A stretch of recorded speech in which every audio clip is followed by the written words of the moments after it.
And welcome back, everyone. Welcome back here to the WardiTV Monday. The WardiTV Monday number 94? Question mark? Number 95. Number 95. Un momento.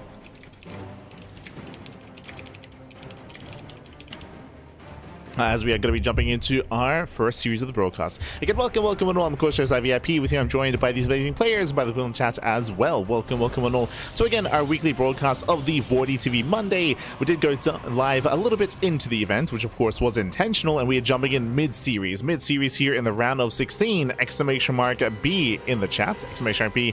Let's have a look at the back yourselves as we are getting into our fresh into mid-series. As spawning in the right-hand corner of Washout, we have the South Korean Protoss player. We have the red Protoss. For T1, it is herO. And spawning in the bottom left-hand corner, we have his opponents. We have the South Korean Terran. The blue Terran. For Team Liquid, it is Cure. Let's go. Let us go. We are settling into our game. We're settling into our series. Hold on. As we are mid-series here in coming into the ace match.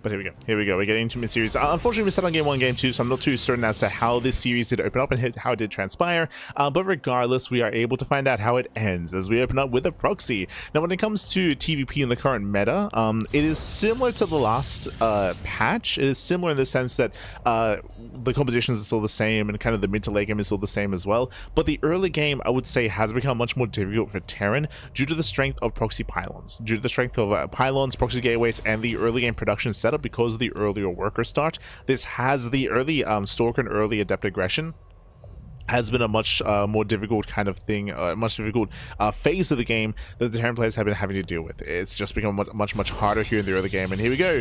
Oh, going for a proxy Stargate, not gateway. Okay, or not any kind of reinforcement points. Is going to be Stargate into Oracle. So early game aggression here, and early game damage is still brutal. We can see that Cure is playing safe. Double gas to open out of Cure. Faster factory, going for a delayed CC. So safe build out of Cure. This means he will have access to earlier tech, but we'll see how much damage he does sustain. At the same time, Reaper does get across the map, and Cure, he should be able to confirm the lack of tech and the delayed expansion as well. So Reaper does break in.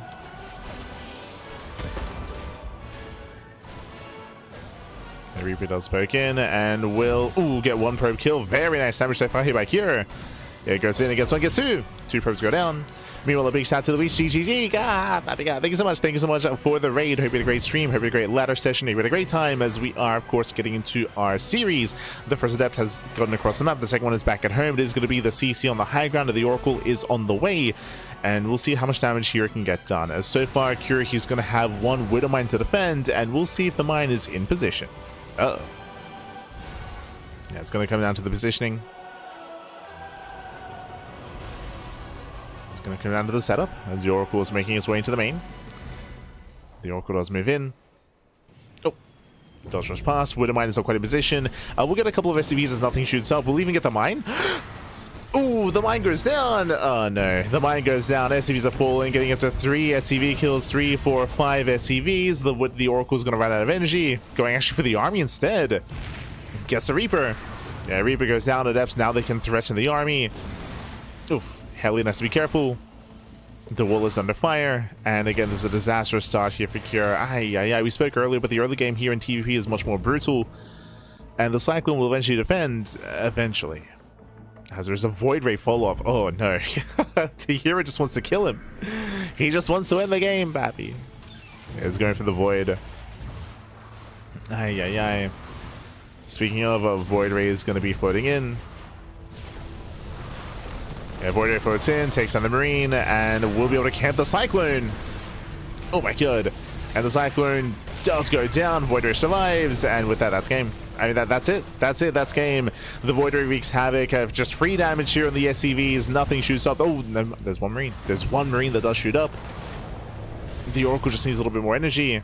Behind this, there's a second Void. Oh, god. Guys, again, we are back to 2021. We spoke about that for ZVP. We're speaking about that now for TVP as well, as the proxy Void Ray is still back. Alas, dozens of time on that final Cyclone. Still waiting for the Oracle. The Oracle's still lacking energy. Second Void Ray does move in, and we'll see if herO can pounce on that Cyclone. Or at least break down the front door. Yeah, that door, it's not holding. No shot. Yeah, the door is not going to hold. STBs are going down. We're holding onto the energy on the Oracle.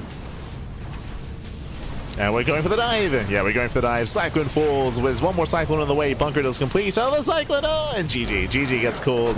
And herO will claim the series 2-1, advancing on to the next round. GG.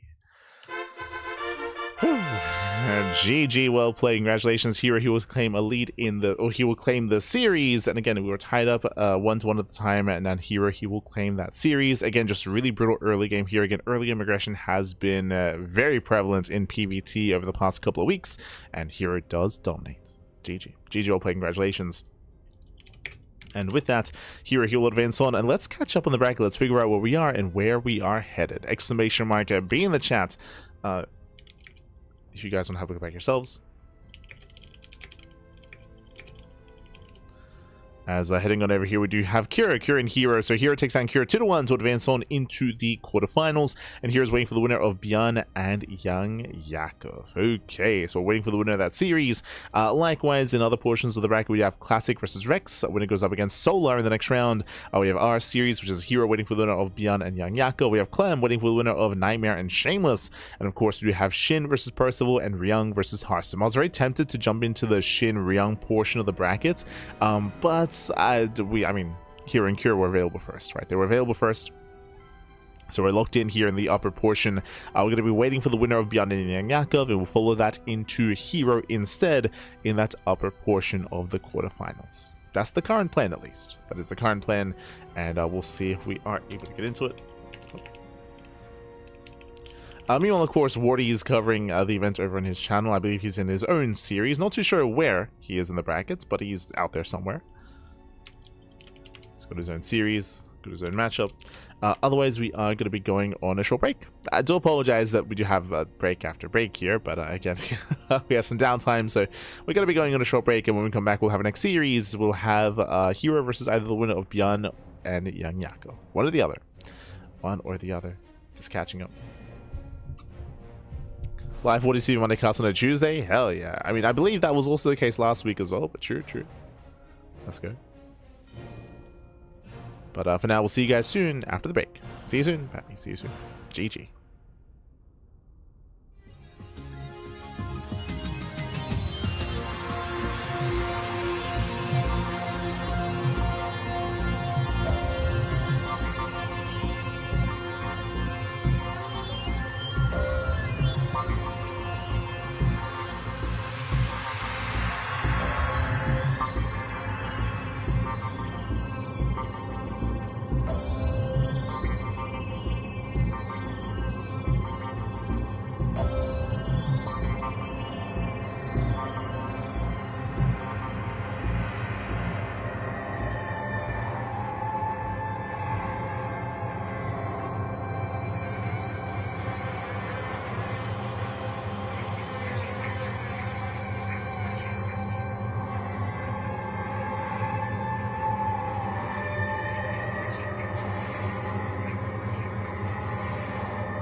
Welcome back, everyone. Welcome back. Welcome back to the WardiTV Monday number 95. Welcome to the quarterfinals. We're just wrapped up with round 16, and now we're going to be following herO into the next round, into his next series, into another TVP. We'll get into it. We'll get into it this morning. In the bottom left-hand corner of the Old Sun Temple, we have the South Korean Terran player. We have the red Terran representing Shopify. It is Byun.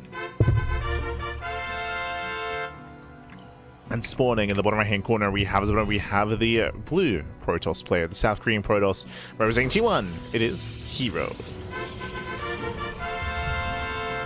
Let's go.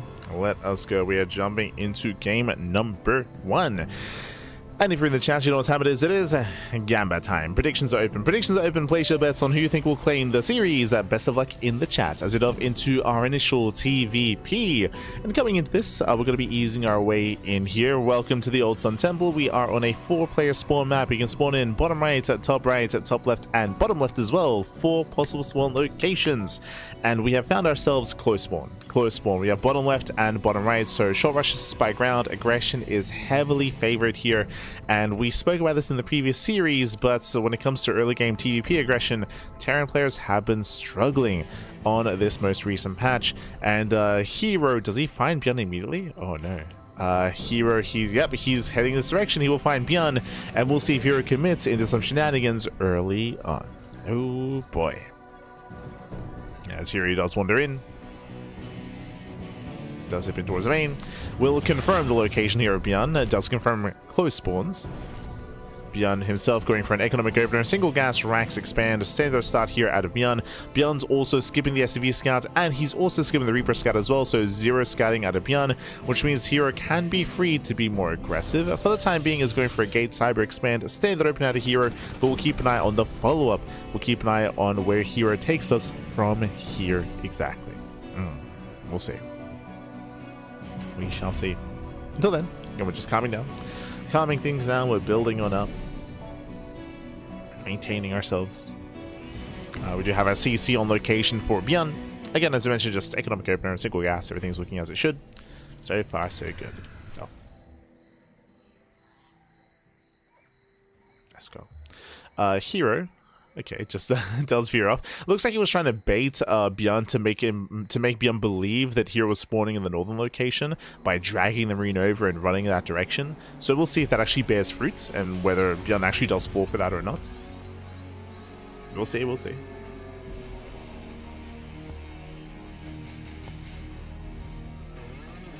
Does he fall for it, Bappy?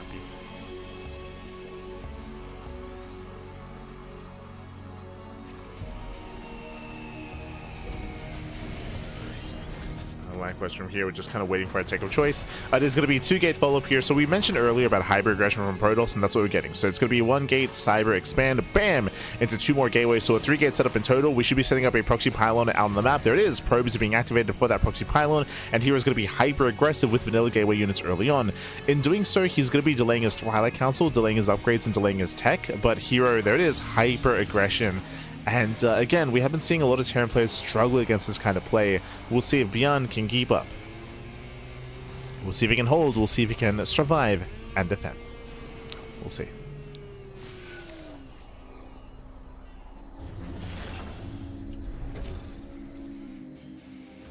So we do have our 1-1-1 follow-up. Pylon is now done. Here come the reinforcements. The gateways are coming online. Here they come.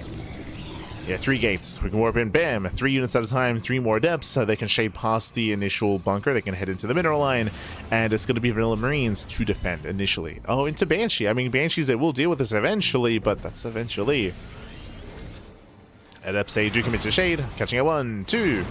Yeah, 2 SCVs going down. The 3rd SCV does dive into the bunker. Meanwhile, we have a full wall here, and again, Banshees are on the way. Honestly, I really like the idea of Banshees here, just because there's no Blink Stalker, so it's going to be a very messy defense.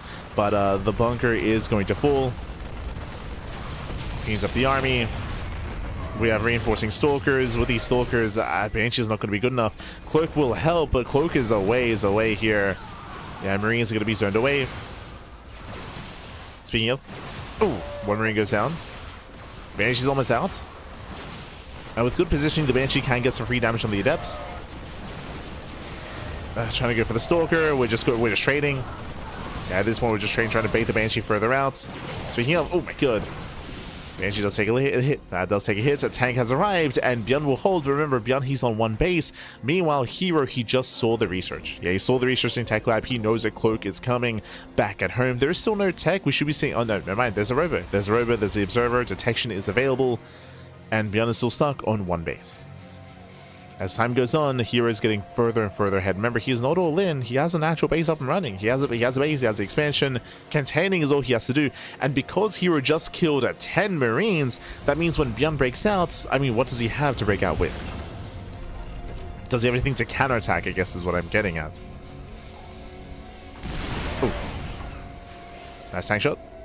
Tank volley goes off. herO pulls away. At the same time, one Banshee does get across the map, but we do have a battery and stalkers. Stalkers are ready, observers keeping up. The Banshee will take a lot of hits, take a lot of damage.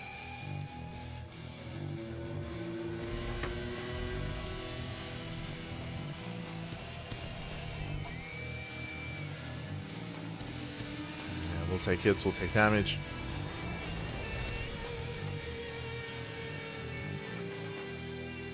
Third base now being taken for herO. Claiming a third.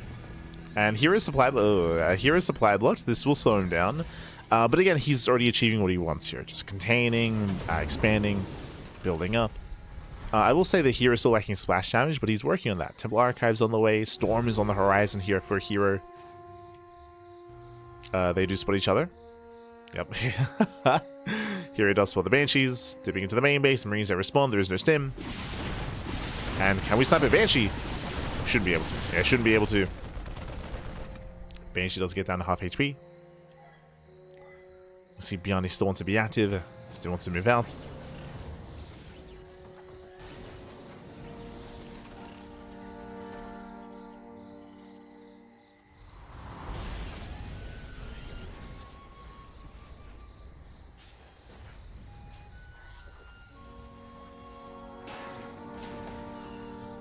And he is going to be able to rotate around. Backs off, he rotates. Likewise, we have a Banshee on the south side as well, so 3 Banshees in total. herO is in position, but the game is continuing, right? Like, Bjorn is slowly recovering, building up into bases. There's a chance here that Bjorn might just commit into a 2-base all-in. I say that out of all the Korean Terran players, Bjorn he's the least likely to 2-base all-in. Like, morO and Cure are so willing and happy to pull the boys. Bjorn less so.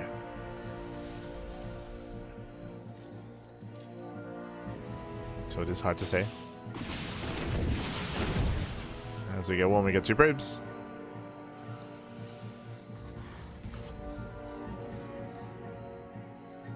Two workers at the same time dropping into the mineral line. We have a storm drop. Oh, the Marines. Yeah, Marines, they still don't have stim. Oof. Yeah, no stim. High Templar, they deny some mining time. They force a reaction. We're still holding onto the storms. At the same time, Banshees are being active, and they do find a way into the mineral line. They try to at least. They get 1, 2. Catch up 2 probes. Remember, there is no blink. Getting 3, 4, 5. Very nice damage. The SimCity here working against herO. Yeah, very messy SimCity here. And this is worth it. 10 probes. 10 probes for 2 Banshees. This is worth it here for Bjorn, considering the early game. Ooh, Stormland. Oh my god, the storms. Storms, they land. At Templar, they survived. And Templar did survive, and here comes herO. He's pushing across. Bjorn's going for the counter drop at the same time. herO, he just warped in. And there are 2 tanks? 3. There's 3 tanks back at home. Zelza trying to commit. herO's premature. Yeah, it's a little bit premature here. The choke point is brutal. herO cannot move in, and because herO stopped, Bjorn has freedom to drop into the third. So he'll be dropping. herO just warped in. Uh-oh. Yeah, herO just warped in and dropped into the mineral line. Pro's going to be going down. herO's out of position. herO commits. He's all in. Yeah, herO he commits. He will lose his third. Massive storm of the Marines. Can he get on top of the tanks, though? Oh my god, so much damage being dealt. Yeah, the tanks are popping off. This base is under fire. We have 1 defensive storm. And herO, the Archons were not activated. Recalls. Yeah, recalls back home. The aggression has failed. And he will even lose the base. Oh my god. Yeah, the third goes down. Heavy losses for herO. We're getting messy. Getting very messy here. So herO, he's down to base, but Beyond is still only on 2 expansions. His third CC just now beginning. It looks like Beyond might be able to outscale herO when it comes to his third, if he can expand. Meanwhile, herO, he still wants to fight for map control. He still wants to contain. And hero's moving in. Once again, though, trying to push into this siege line, it's not easy. Observer gets thrown away.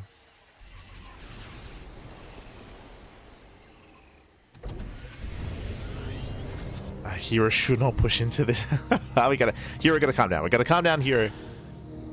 Loading up for some storms. Oh, you can see hero's being tempted. He's going for it. Yeah, he's going for the dive. One storm graces the army. The other storm does not connect. Yeah, it's not ideal here. But he can kill the CC. True. Yeah, he does. He forced to cancel. Not bad. This means that technically herO, he's still up in bases. He's still up a third.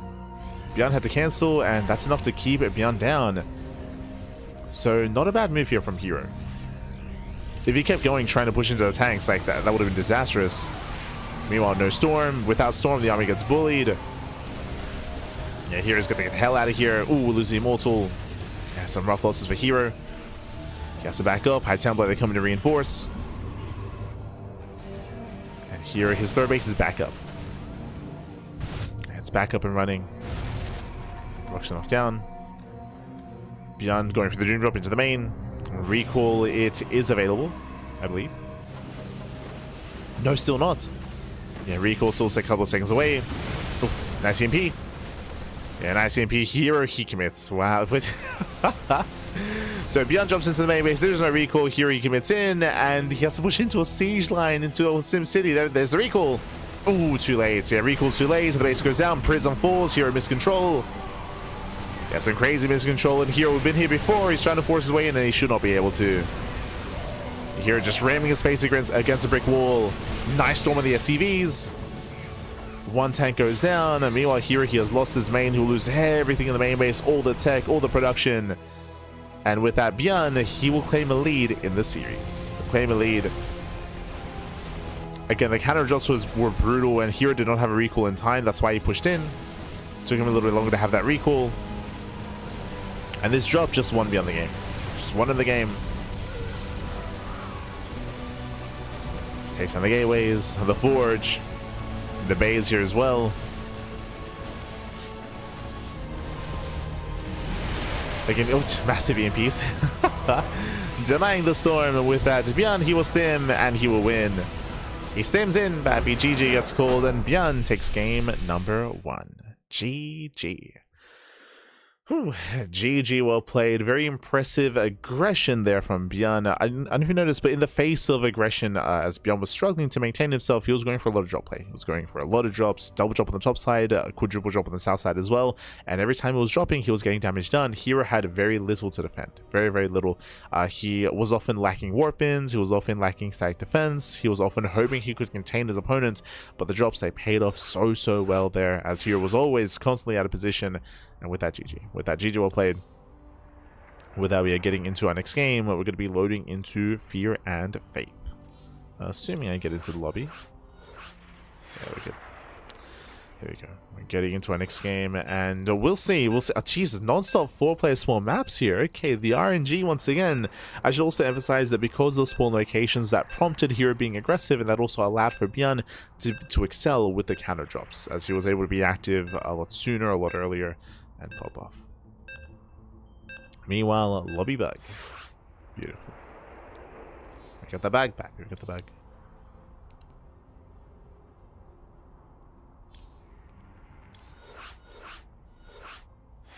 Hopefully it does fix itself. So it has been plaguing the Korean scene.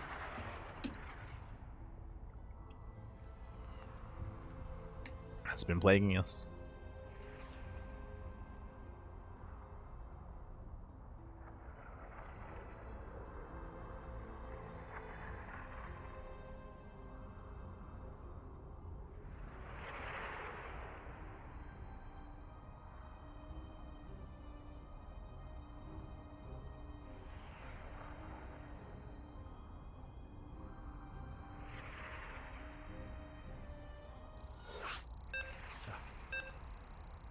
Good.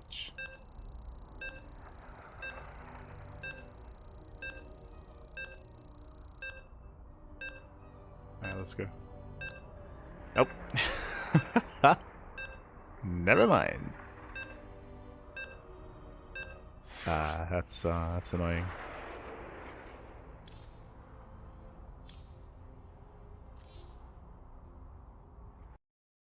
Alright, we'll see if we're able to load into the games. Especially, so this was fine for our tournament, but the idea of doing this on another event, there's a high chance to get left behind, so hopefully we can relog, and hopefully that does solve the issue. It didn't last time, I'll be honest, but yeah. For those who don't know, there's a bug that's been plaguing StarCraft for the past week. It's been around a week at this point, which does at random just disrupt trying to load into a custom game and just doesn't let you. And it has been affecting tournaments for the past week as a result. So lovely, lovely. So can we load into the Korean server?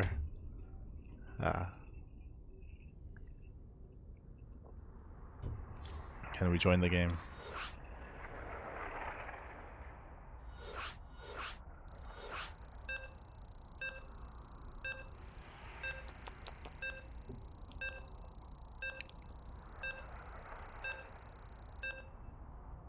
Hey, worked.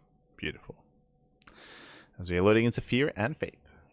Bienvenidos, bienvenidos. Because we were live earlier. Having a bit of a cheeky ladder session. It was like for an hour, 2 hours, maybe a 2-hour session. We got some games in. I'm gonna try to be active more often. I say that all the time, but I'll try. As spawning in the right-hand corner of Fear and Faith, we have the South Korean Terran player. We have the Red Terran for Shopify. It is Byun. And spawning in the top right-hand corner, we have the South Korean Protoss player. We have the Blue Protoss for T1. It is herO. Hello. As herO does move out across the map, going for his own probe. Oh, proxy, let's go. Did mention earlier that early game PvT is typically in favor of Protoss, and we're taking a big risk, a big chance. This is really good against Byun, specifically because Byun is known for going CC first. I mean, in general, on Fear and Faith, CC first is very common, is very standard, but it looks like Byun is not... What the hell? Oh. It looks like Byun is not going CC first, meanwhile. One moment. I was curious. Yeah, sorry, my settings were set for ladder. I swear I fixed that earlier. Pretty sure I did. Meanwhile, herO is going to be scouting bottom left. He will find Byun nowhere to be found. Then he'll skirt around to bottom right. So by the time he does, this gateway will be done. And we can open up with the Zealot. We can open up, man. We can open up. Let's go.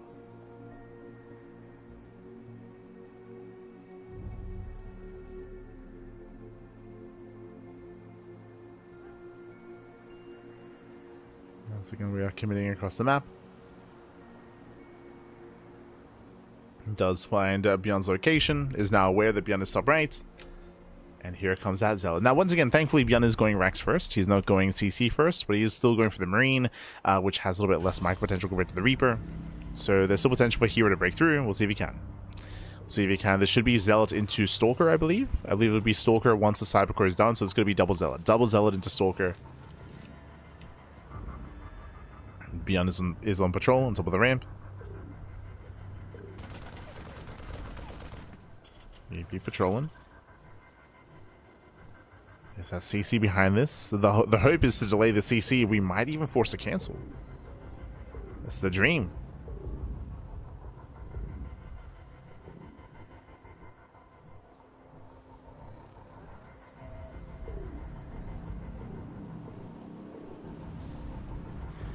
And here we go. The Zealots are revealed.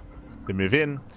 With this, we can at least delay the command center and keep pushing. Bunker gets thrown down instantly in the main base. Boys are going to be pulled. Oh, we cannot be locked in. Yeah, we have to be very careful with our Zealots. Swiping away here at the natural. Oh. And the Stalker has arrived. Can we pick up some SCVs? Oh. Yeah, some permanent damage here on the Marines.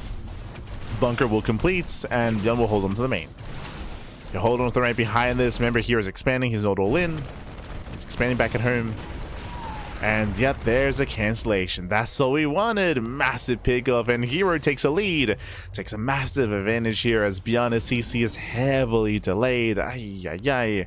And with that, herO now just has to contain and build up from here. Now, to be fair, herO had a better start last game as well, and we saw that Beyond was able to recover, especially once again because we have close spawns. Due to the close locations, drop play is even more punishing and even more effective, and we'll be able to punish herO that much more once we don't have any warp-ins or just for being overly aggressive.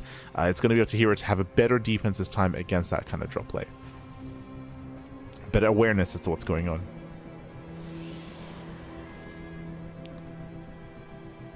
So now it's going for the Robo follow-up. Interesting. Going for the Robo this time.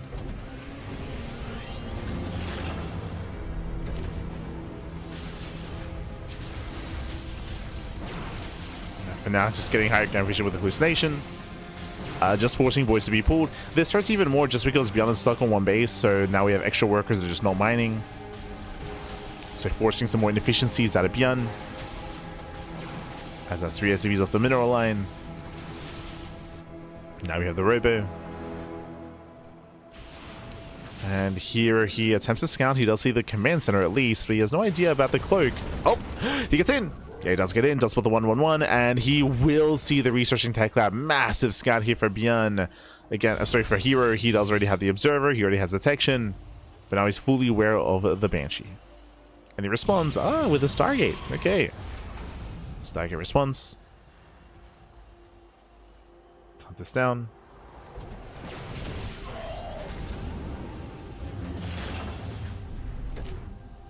The hunter down, pappy.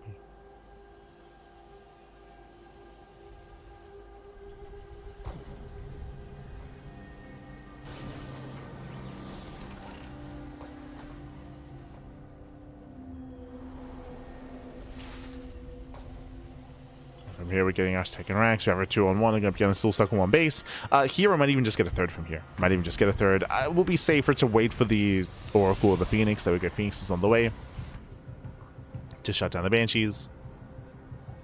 Now going for the Twilight Counter follow-up into... we could go Charge Lots alongside Phoenixes. That'd make the most sense. Going Phoenix plus Blink Stalker, I mean, they both have the same role. Typically, you go one or the other, not both.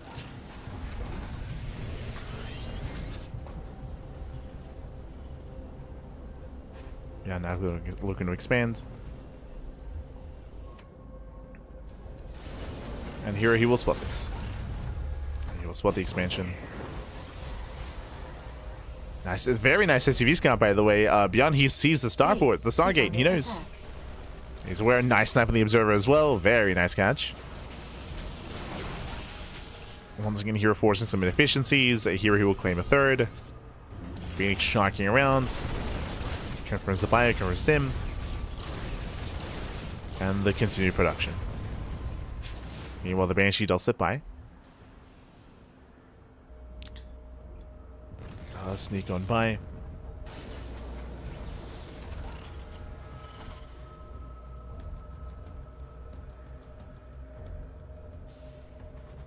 With this, we're going to attempt to harass, of course, force back the army, get some damage. I think it's only one Banshee, if I recall correctly. Yes, just one. Just one Banshee. And the Cloak was cancelled. Nicely done. Cancels Cloak after it got scouted. And after he confirmed the Stargate as well. So, light commitment here into the Banshee at the same time. Phoenixes, they're slowly amassing. 3, soon to be 4. They pick in, they catch a Marine. One Marine goes down. Oh no, they get shot! No, the skyscraper! Oh my god, 1-2! Miscontrol out of herO again. That is a very commonly trapped skyscraper. We've seen that skyscraper trap medevacs before. We've seen they catch medevacs. 2 probes going down, 2 lost Phoenixes. Again, that should not have happened. But that's just a little bit of an experience with the map itself. Like that air blocker, that skyscraper is brutal. It's claimed many in a unit before. I want to say it's claimed a Banshee as well in the past. But units can get trapped on that skyscraper.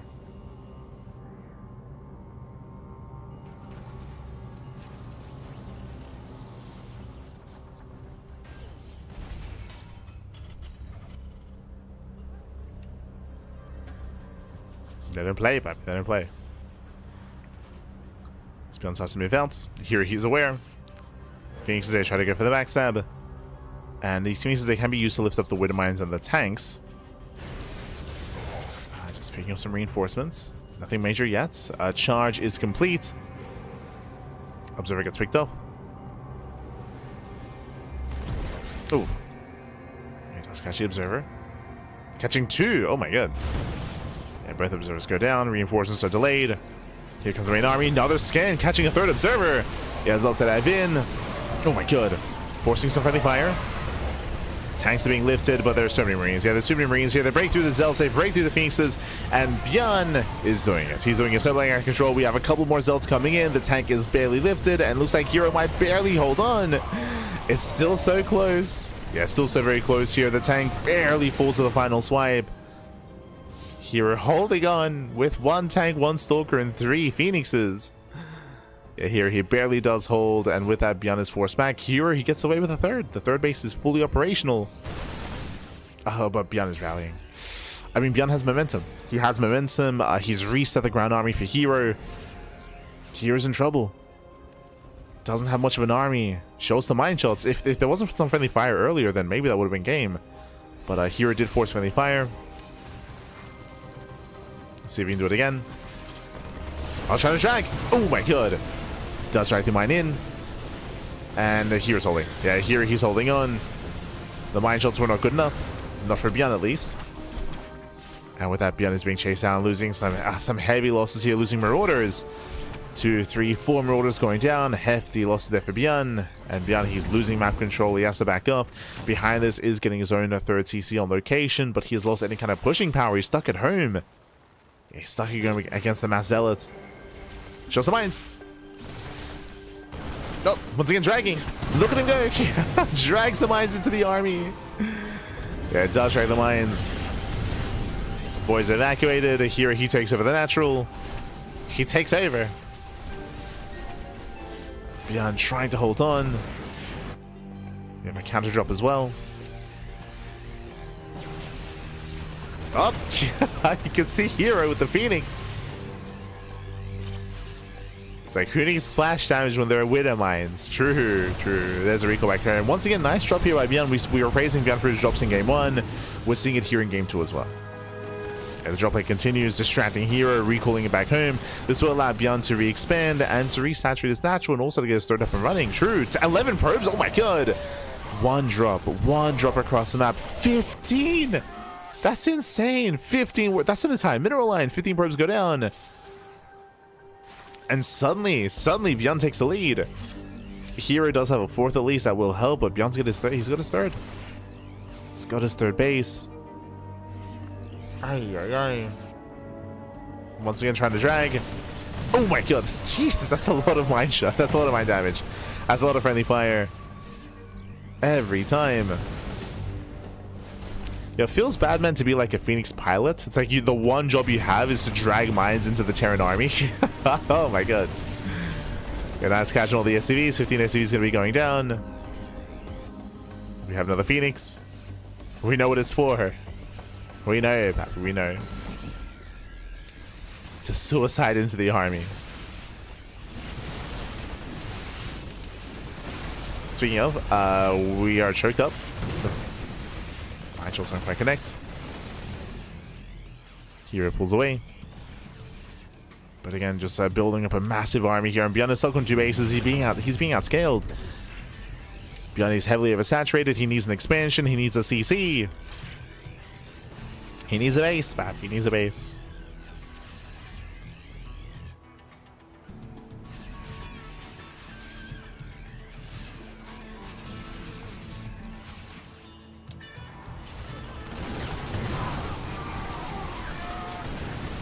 As we get some okay mine connections here, we have more mines on the high ground. This time there's no Phoenixes. This time no friendly fire. Oh, nice EMP. Nice EMP, but again, Bjorn is being dragged all the way back. Boys being pulled. Desperation out of Bjorn. We have more Zelts trickling in as well. Bjorn does finally find the proxy. Finally. But again, this is getting out of hand. Once again, a nice EMP on the Archons. Bjorn is holding on. He's milling his heart out. He be muling as best he can.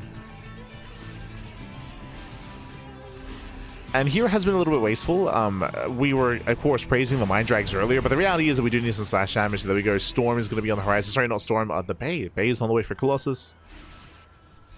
Going for the Bay. Second Robo as well. herO claiming a 5th base. Jesus. Getting another expansion. Getting further ahead. Now, the ground army here for Beyond is still quite terrifying. There's still a window in time where Beyond can make use of this army, but the reality is the longer this goes on, the more supply here is going to have, and the bigger the gap there's going to be between herO and Beyond. So time is of the essence.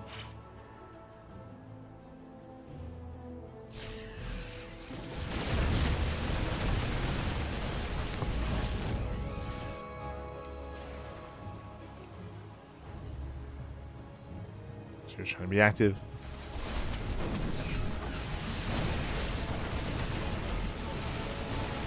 He's also being distracted. Oh, he's also distracting. Yeah, they're distracting.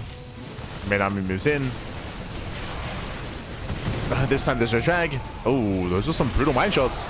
Yeah, massive connections on the Zealous. Nice EMP on the Archons. And Beyond, he will take this fight. Yeah, stepping on forward, diving on the Stalkers. But Zealous, they come in from behind. The boys are too late. Yeah, the boys are too late. Some rough losses there for Beyond. Prism Warping is denied. Beyond, he's barely holding on. He will claim this fight. But he's going to keep going. Like a good fight for Beyond, but we have to keep going. He's got a counterattack at the same time. More Zealot Rumbys are coming in. Ooh, catching reinforcements. Beyond, he's running out of steam. And he's forced to come back home. And he's forced back home. Trying to snipe. There goes. Get out of here now. Losing 2 ghosts. Expensive losses. Warpins, they continue. Beyond, he's trying to, but he can't move out. Okay, finds a pylon. Does find the pylon, peels off a couple of units. And now there's 3 Colossus. Oh god. There's 0 Vikings, by the way. Yeah, 0 Vikings. It's taking too long. Beyond, he's taking too long. Now he's arrived. Now there's 3 Colossus waiting for him, and 0 damage. 0 damage. Question. Feels bad, man. GG gets called, and here he will take game number 1. GG. Oh, sorry, he'll tie the series. My apologies. We'll tie the series 1-1. GG will play it again. Beyond did win on Ults on Temple, and herO brings it back here on Fear and Faith. GG well played. We're going to game 3. We're going to the ace match. Again, Beyond, he was hoping that maybe he'd have a chance, but again, he was just taking too long. Taking too long to move out. So the run-bys were brutal. herO bought so much time, and with those Colossus, he did seal the deal. GG. GG well played. With that, we are getting into game number 3, the ace match. Here to Lens on at Eternity's Edge. Oh boy. Meanwhile, the rest of the bracket has been progressing. We already have more players advancing on into the semifinals, bearing in mind that we're going to be following this series into the semis as well, whether it's the upper semis or lower semis, whichever is available first. So we're kind of nearing the tail end of the broadcast. It's going to be quarterfinals into both semis, then into grand finals. There should be at least 3 series left. 3 more, Pap. 3 more. Go. Let's go.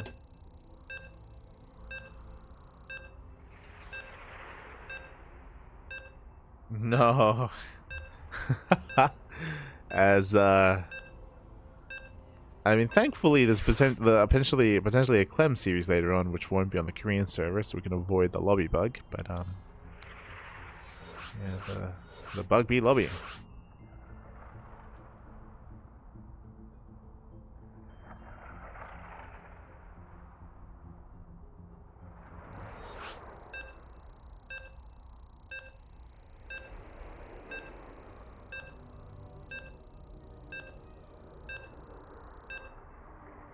Hey, let's go. I was not convinced it was gonna work, but there we go. We do remake. And we are loading into at Eternity's Edge. Let's go. We are loading into the ace match, and spawning in the bottom right hand corner of at Eternity's Edge, we have the South Korean Terran player. We have the red Terran representing Shopify. It is Beyond.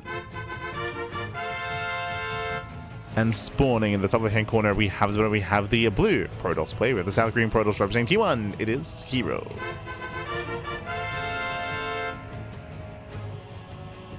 Let's go.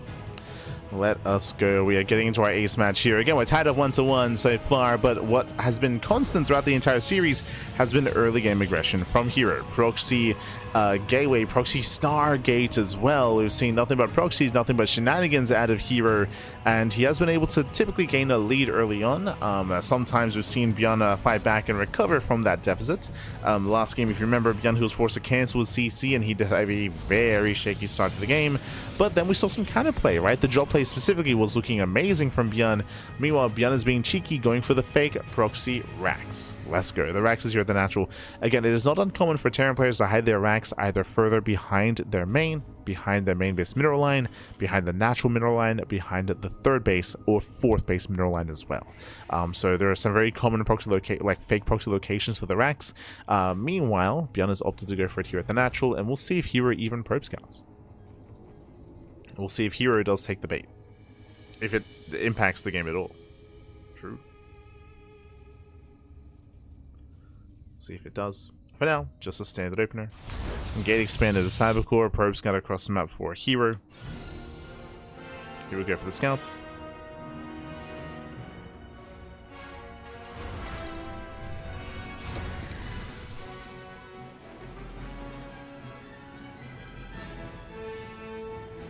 And then we'll see where he takes us. We'll see how he reacts, more importantly. Sure. And for now, the yeah, it won't come into play. Because of those later probe scouts, the Marine will zone away, which screams that the ranks is back at home, so the game will continue. Bjorn had a very cheeky start, but oh, actually going for a Marauder-based opener as well. The cheekiness continues. So the hope is that herO is going to be aggressive early on with the early Adept, but the problem is that because herO hasn't scouted, there's nothing to prompt him. Yeah, there is no prompt. Marine does zone. And this is supposed to punish a early Adept aggression or gateway aggression, but I don't know if hero's going to go for it. He's going for the Adept. Yeah, he's rallying. Never mind. He's rallying. So the hope here is that Bjorn wants to catch the first Adept. We'll see if we can catch him. Can he catch him out?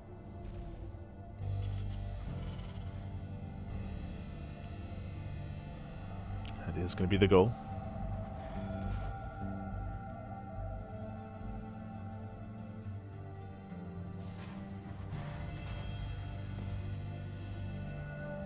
As this is going to be a robo opener out of here as well. Interesting. Going for the robo. Probe will be rotating around. The robo opener typically leads into a fast Bay, into fast Colossus. This is quite a rare build, but we have been seeing players be a little bit more experimental in TVP when it comes to set openers. Yeah, Probe does confirm the initial CC. Does not get into main, but we'll get a full scout and we'll see the 3 racks follow up through X-Stim. So hyper aggression here by Bjorn. The initial Marauders do move out, and defensively there's no battery. There's no safety battery. Boys are going to have to be pulled.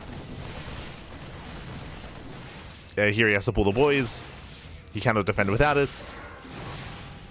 And Marauder's able to deny some mining. They do catch 1 probe.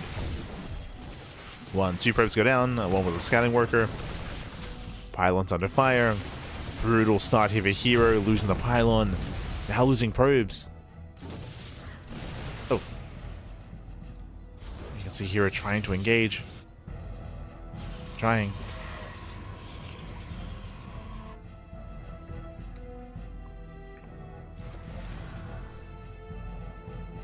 And here he will be able to zone away. The Immortal has arrived, so safety Immortal, no Bay, true. Robo opener into the Immortal, into the Prism, no Bay, no Colossus. I think I prefer this for Bjorn. Yeah, catching out a Stalker, gets 2. Baiting him in, gets 1. And barely doesn't get the second. Immortal does punish, okay. Yeah, nice punish here. herO catching out 2 more Marauders. Chasing Bjorn down. Oh my, the body blocking as well. herO with the control. He's crazy.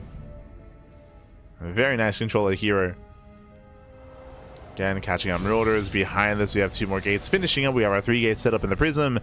Gateways is running into warp gates, and hero's aggression continues. Okay, still being hyper aggressive. Still committing. Prism has arrived. Taking the warp-ins, warping in 3 stalkers at a time. I believe stim is done. Yeah, stim is complete. There's that bunker.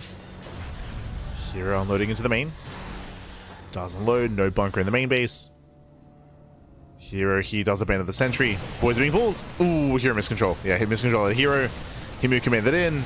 Oof. And herO gets punished. Yeah, big punish. Here we gotta lock in, Pappy. We gotta lock in.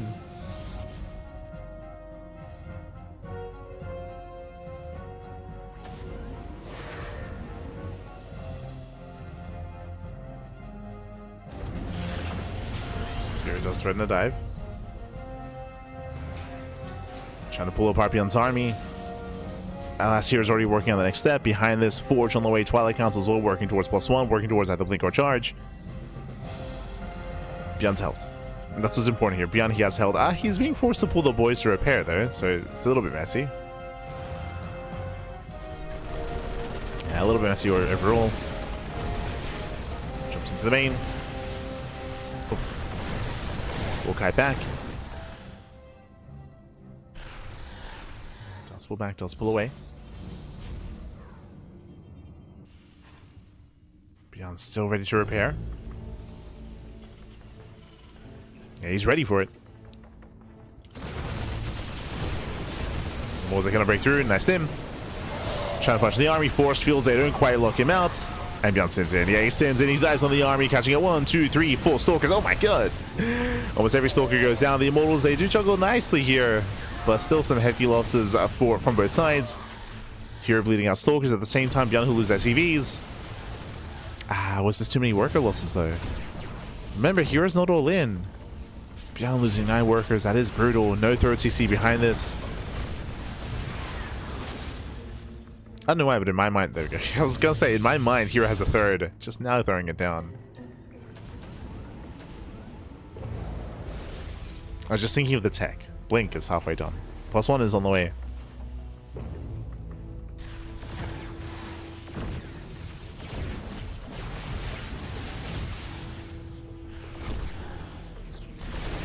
Oof.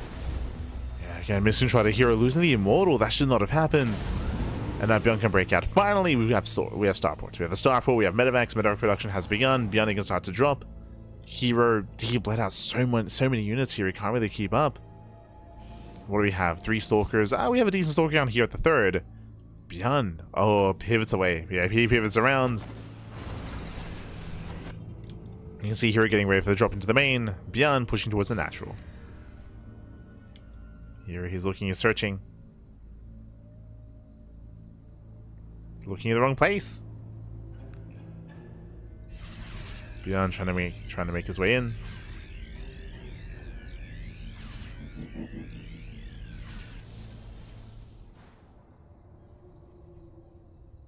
Oh. What do we catch?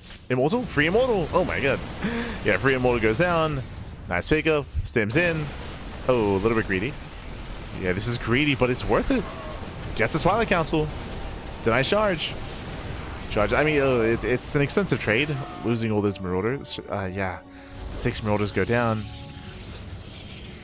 That was an expensive trade. That I'm not so sure was worth it. I mean, it will delay charge, and that does give Beyond a lot more breathing room. That might just be worth it in there. Meanwhile, we do see herO respond with his own Bay into a backup Twilight Council, second Forge into Colossal Production, and double upgrades. So the game is going to slow down. We're slowing things down. herO, he still has to build back up. He wants to be active, though. You can see he does have that Prism. He wants to move out.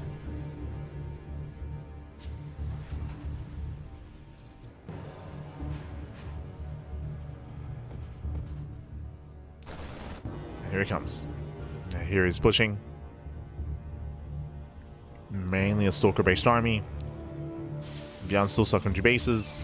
3rd CC is finishing, but he's still contained. He's still contained. herO, does he have enough? There is some decent sensitivity here. We have 2 tanks, heavy marauders, a bunker as well. herO does not have to move into this. He does not have to push. He shouldn't. herO, gonna calm down. we gotta just calm down. Take a moment. Does have hold position micro.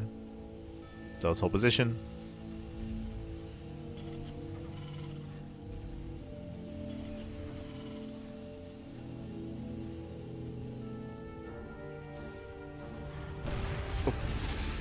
Beyond trying to bait the army once again. Oh. Again, Beyond wants to drag the army into the tank range. Vikings are revealed. Academy's on the way for Ghosts. And herO is getting his 4th. Again, the longer this goes on, the better it's going to be. Or I should say, the longer this goes on, the more the economy is kicking in for herO. And the larger his army should get. As hero's getting up to 80 workers. It's on the way there.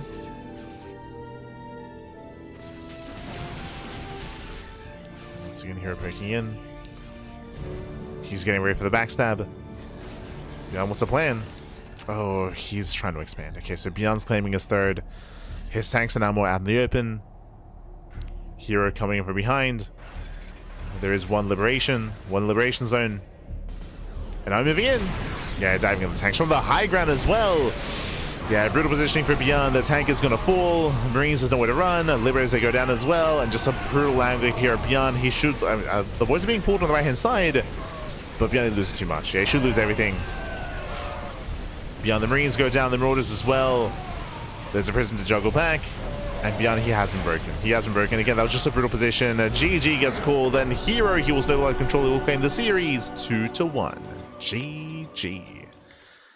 Whew. GG, well played. herO, he will claim the series. He will advance on into the semifinals. Again, just a really brutal position there for Beyond, as we saw non-stop aggression out of herO, containing Beyond and punishing him when Beyond attempted to expand. Again, he was just so exposed. He was out in the open, and herO was able to punish that. GG. GG, well played. With that, congratulations. herO, he will claim the series. And with that, we're going to be heading on over to the Korean server, sorry, to the American server, because we do have our next series ready for us. It's going to be Solar. Solar takes down Classic 2-0. herO takes down Beyond 2-1. We have Solar versus Classic, sorry, Solar versus herO in the upper bracket. Meanwhile, Clem takes down Nightmare. It's going to be Clem versus SHIN in the lower portion of the semifinals. GG. GG, well played. So we do have our semis ready for us here, and I believe the Clem series will be played first. Meanwhile, I will have to BRB.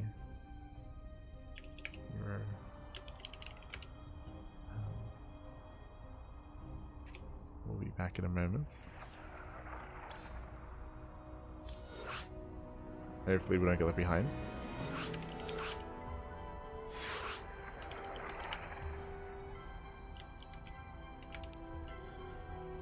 So we're going to be going on a short break, and we might miss a little bit of game 1 because I very quickly need to go and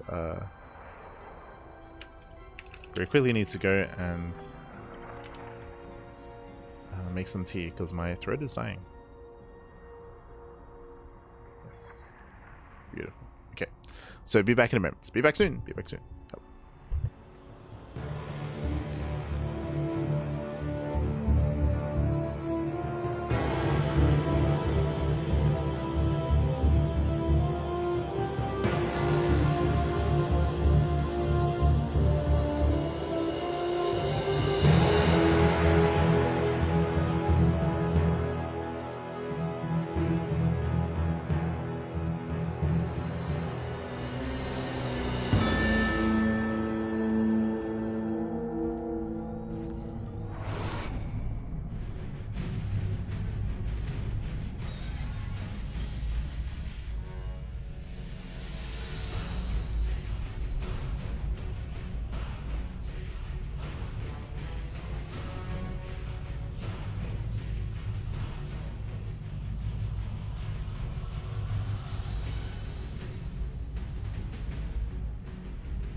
Welcome back to the semi-finals or semi-finales here of the WardiTV Monday, the WardiTV Monday number 95. Do apologize for being a little bit late to this game, but my throat was dying and I had to very quickly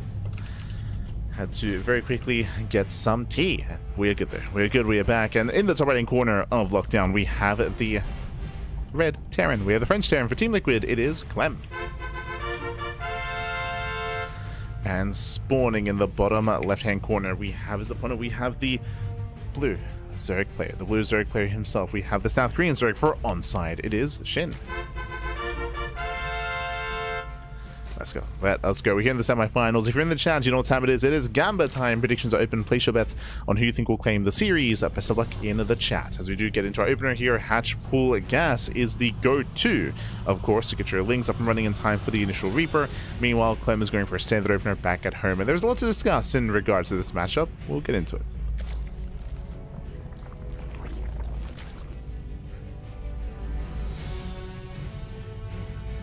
So I'm just trying to warm up. Again, we're here in winter in Australia, and it's been very cold. And my throat has not been good for the past like 2 weeks. Okay, look after myself, Pat. I look after myself. But now, though, it is going to be the ranks expand. Now, welcome to Clem. Welcome to the semifinals. Welcome to our TVZ. When it comes to this matchup here, Clem has been struggling. All the Terran players have been struggling, of course, in this matchup. So far, the solution to the problem that is ZVT that we found is all-ins. Be hyper aggressive and be hyper all-in, essentially, from the side of Terran. And it's had some success, of course. For Zerg players that maybe are too greedy or cut some corners, or Zerg players that have been pulled apart in the mid-game when it comes to just sheer mechanics, and Clem is the best Terran in the world, might I add. So if anyone's going to be able to brute force with sheer control mechanics and speed and aggression, it's going to be Clem. And again, he has had some mixed success as a result. First things first, Clem pulling up Björn, going 3cc, 3 racks. Okay, this is a build that is typically very commonly seen against Protoss, but specifically this patch we've seen it against Zerg.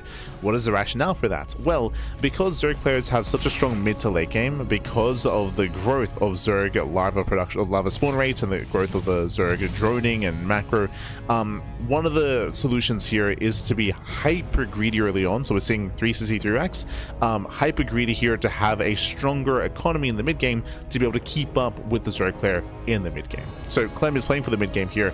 He will have a faster 2-base saturation, faster 3-base saturation, a faster third as well, and this will be a later timing out of Clem. It's going to be a later timing. The downside here is that Clem, he's going to be lacking any kind of Hellions. There's no factory, there's delay on the starport as well. So the biggest downside of this build is that because you're being so greedy and because you're going to be lacking map control for so long, it means that SHIN, if he realizes what's going on, he's crazy. If he realizes what's going on, he can be greedy himself, but SHIN is doing his own thing. He's rushing to 2-base lair, which should not be punished. So 2-base lair here from SHIN. It looks like 2-base muta. SHIN should be able to get away with this, but I don't know if he'll really get much damage done here. This build is okay against like a standard opener, but against a greedy build like this, we'll see how this dynamic works. Curious. In my mind, there's a chance here that Clem gets away with his greed, sets up his third base, and the harassing mutas don't get any damage done, and Clem actually takes a lead from this. Instead of SHIN, who should have had a faster third, faster drones, faster saturation, and just a better economy, which is delayed because of the build of choice. And again, this wouldn't be worth it if the mutas don't get much done. You can argue that getting away with 2-base muta is good. Oh, that is not 2-base muta, 2-base Hydra. Oh, this I like. Okay, so 2-base Hydra SHIN. We actually spoke about this earlier in the week in Sparkling Tunica. So 2-base Hydra, this was a build that was very prevalent at the start of the year. We did mention this previously, so think of like start of the year, like March, April-ish era of StarCraft, GSL Season 1. We saw this from Solar, from SHIN, from Rogue. This has recently made a return into the meta. When I say recently, I mean like the past 7 days. Past 7 days, we've seen this return. Now, I do like this against Clem right now because we're going for a very heavy Hydra count with delayed banelings. Typically, what is the counter to Hydras? Tank production, like getting to early tanks. But tank production has been delayed. It's heavier Marine instead. So honestly, like a higher Hydra count here in Ling Hydra can be quite effective.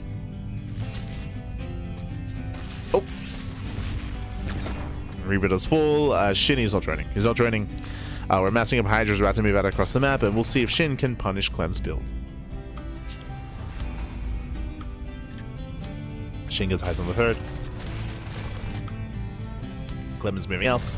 SHIN will delay the third expansion. And Hydras have been amassing back at home, and we'll see how these armies clash, because here comes Stim, but these are Marines without a medevac. Yeah, there's no medevac. Ooh, just supply block SHIN. Big supply block. Hydras are exposed. We need those links to tank. Yeah, Marines are going down, and they get picked up. Yeah, you can see here the Hydras trade so well against vanilla Marines. They trade well, they catch him out, they force another Stim. Every Stim is hurting. Clem has to get the hell out of here, and now everything's going to swing in favor of SHIN. And SHIN, instead of going for the counter all-in, is droning. I would have assumed a Ling production and just send it across the map, but no, SHIN, he is going to be droning up instead. So we're playing for the mid-game. But I will say that SHIN has had the better start. I mean, kind of. Like, Clem does have the boosted economy.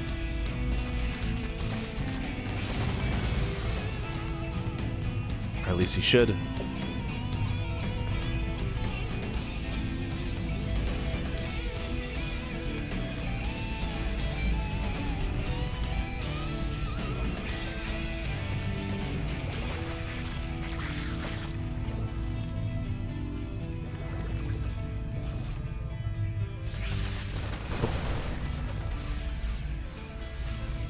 Have the boosted economy. From here again, Clem just building up his own bio.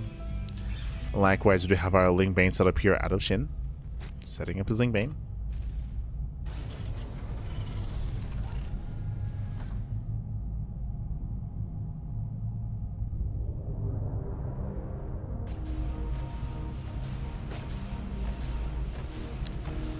So Clem is setting up his drops again, trying to keep SHIN at bay. I will say that SHIN's droning has been very lackluster. It's been very lackluster this game because of the 2-base Hydra. And without SHIN counterattacking, I mean, Clem is holding his own. He's holding his own.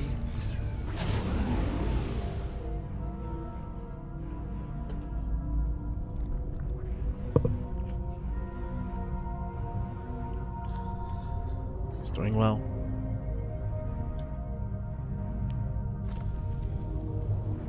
Just putting on a jacket.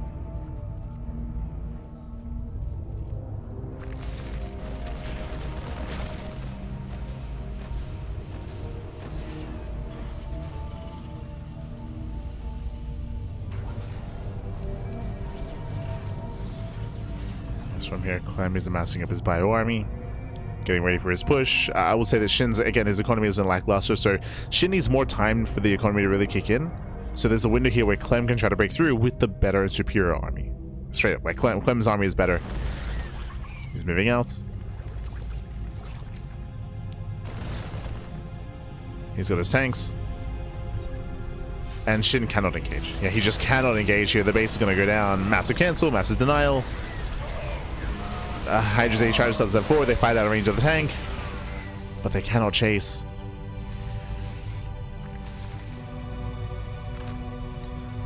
Yeah, SHIN, he cannot give chase.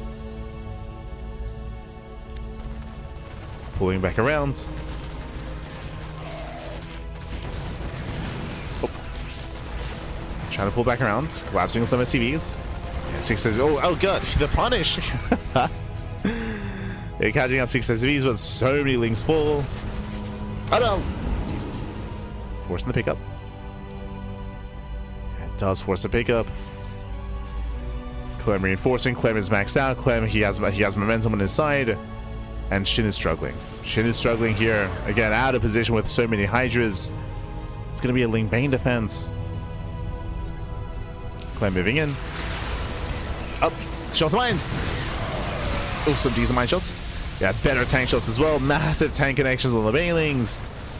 And Clem has done it. Clem has done it. He is pushing on through. He can push into the expansion. SHIN is racing back over, trying to at least. He's trying to race over. Collapsing the army.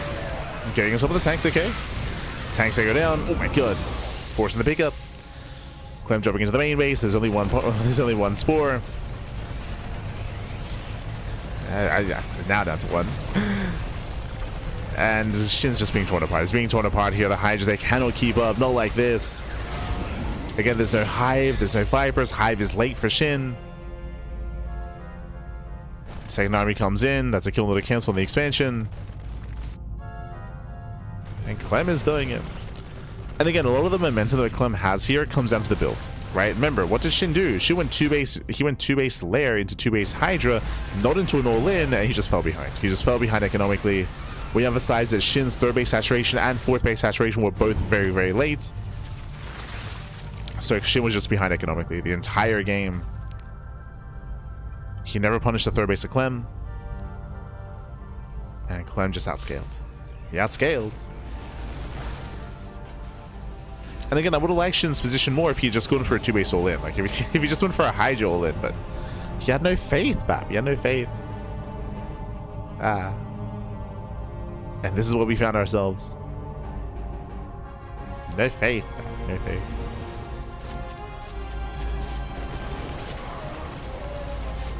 Oh. As Clem stims in, catching at the Hydras. Oof. Some brutal losses there. The Vipers are trying to move in. Once again, we should have some power bombs. Yeah, not quite. I've actually boosted away. Now we see the power bombs after the fact. Another base falls. Clem will lose a decent chunk of medevacs, so he's got to be careful. He's got to be careful here. Looting out more units. Stands forward, catching up the army. GG gets called, and Clem, he will take game number 1. GG. Whew. And GG, well played. Again, Clem, he'll take a lead in the series. As we mentioned, SHIN, he had a very interesting build, and he fell behind. He fell behind straight away, almost straight away.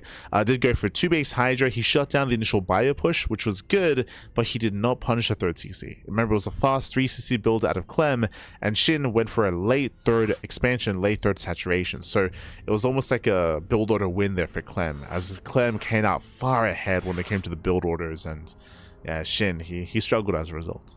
GG. GG all played. With that, we're now going to be getting to game number 2. Going to be loading into Adversarial's Edge. Let's go. Let's go. Gracias. Yes, I'm trying to stay warm. Trying to look after my voice. It's actually the first time I'm using this mug. I don't know if you noticed, but this is the GLHF mug from Zombie Gub's documentary series that she's working on. The GLHF mug. It's a little bit small, but it's all good. It's full of like all these like little quartz, like StarCraft related quartz. Like 40-40. 40-40, Plago, Grak. What else do we have? More GG, more skill. Terrible, terrible damage. Beautiful. There we go. Here we go. Spawning in the top left-hand corner of Adversarial's Edge, we have the French Terran player. We have the red Terran representing Team Liquid. Leading the series 1-0. It is Clem. And spawning in the bottom right-hand corner, we have the blue Zerg player. The blue Zerg player himself, representing onside, it is SHIN.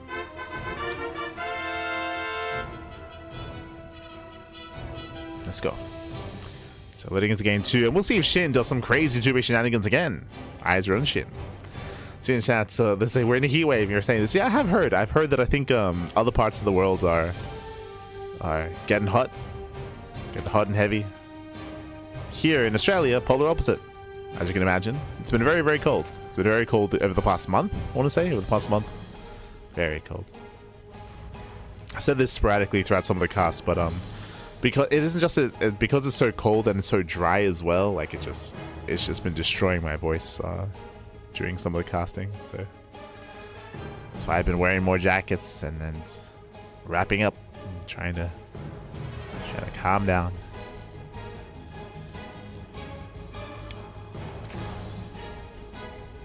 Well, it's not easy going through Doyo Cup, let me tell you. It's brutal. Let's take it, we got our tea.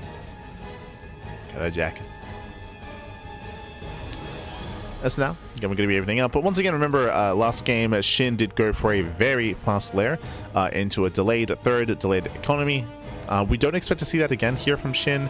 Likewise, bearing in mind that Clem also went for an extreme build as well. He went 3 CC3 racks, and again, he got away with it. He excelled with that build.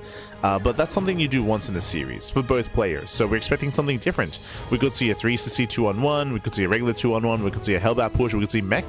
Clem has been embracing and sprinkling in some mech here and there. Likewise, SHIN could play Muta this time, or could even just play standard, which I would not be opposed to. We'll see. SHIN.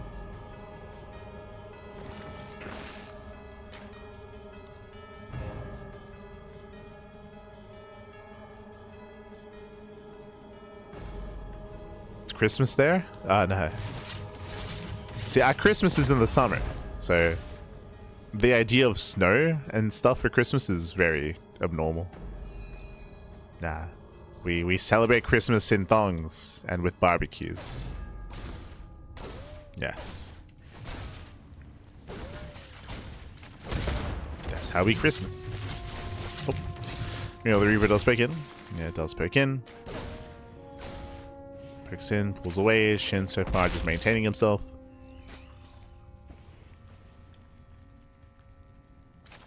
Does maintain, does defend.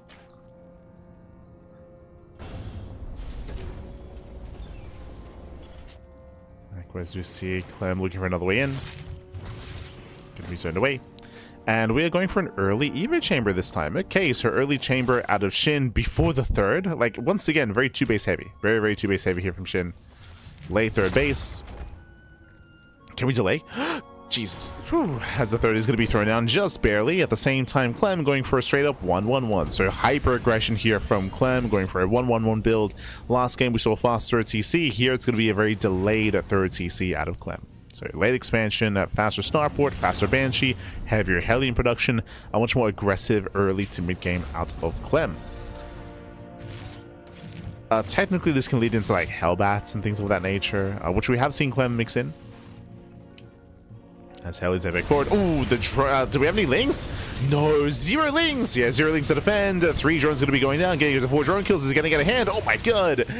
SHIN was too greedy. Wow, he was too greedy. 9 drone kills. The drones, they line up. They line up. They get roasted. That's going to be 11. One more. 10. 10 drones going down, and we're still not done. We have more Hellions coming in. Again, SHIN made 0 Zerglings. Now they come out after the fact. Oh god. Nice around, punishing Clem, but this is worth it anyway. Even though Clem did fumble towards the end, that's still 11 drone kills. SHIN. The greed, baby, the greed. You can't cut your lings against Clem. Clem, he's the kind of player that he sees an opening and he will dive. He will just ape into a mineral line. Like that's Clem in a nutshell. He just apes in. Can't skip your lings, pappy.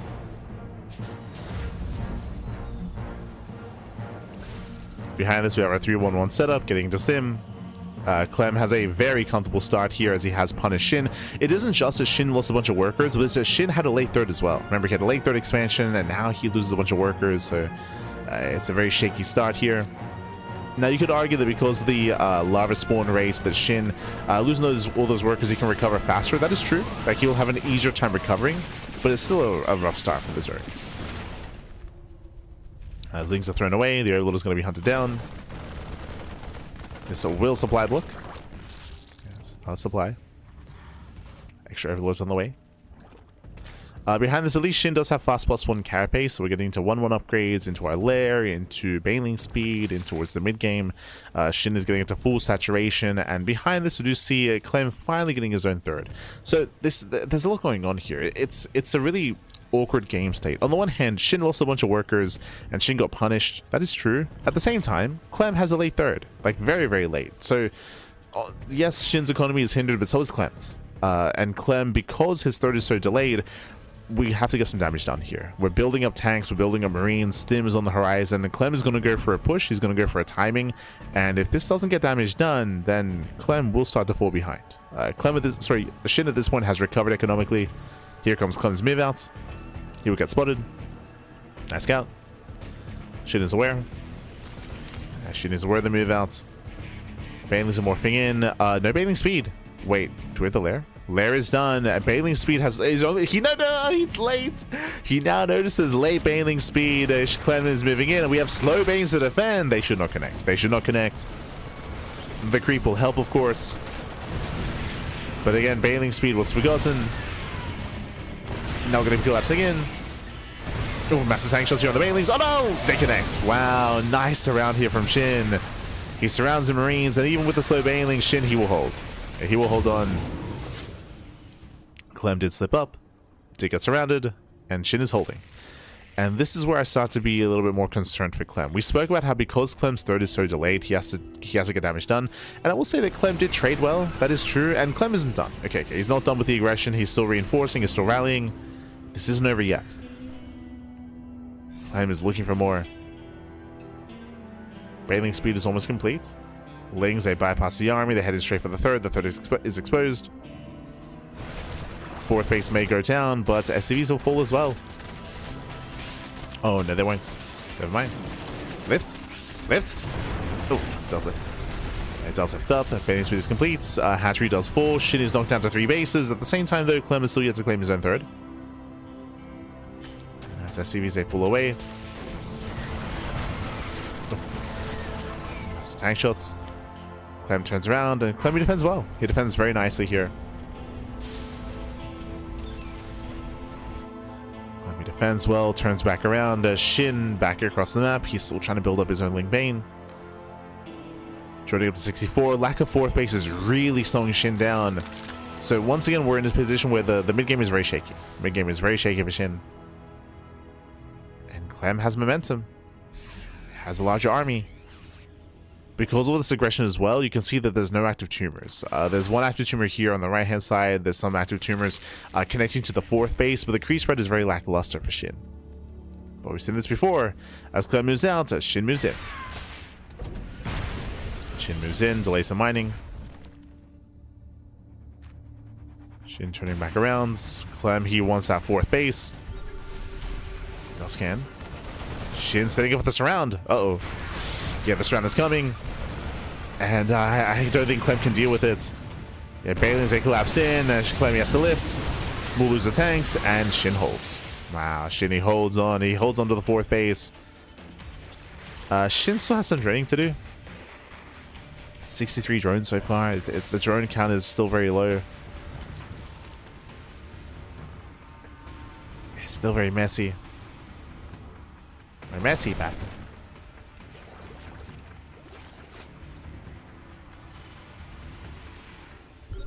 Oh. Sims in. Nice snipe. Nice sniping. Nice target prime takes down the expansion. SHIN was late to react. That should not have happened. SHIN, he had the army to defend, especially considering there are no tanks with this. Yeah, no tanks. Oh my god, just noticed that. But without tanks, again, that base should not have gone down. SHIN is being delayed. Clem, he has a comparable army. And Clem is moving in.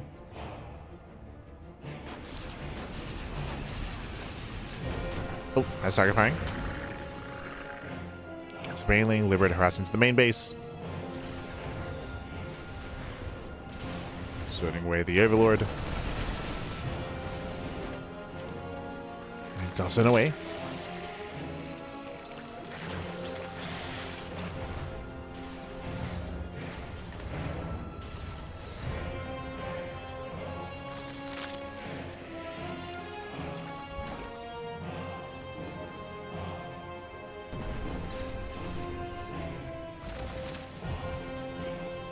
Does try the zone.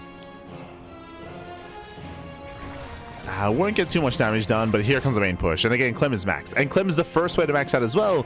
Again, this should not be happening. It should not be happening, but SHIN's mid-game has been very shaky. He just had such a hard time getting his third up and running, his fourth up and running as well. We're getting us over the unsieged tanks though. Oh my god. Yeah, Clem caught this pants down. Tanks are unsieged, and the best fight that SHIN could have hoped for.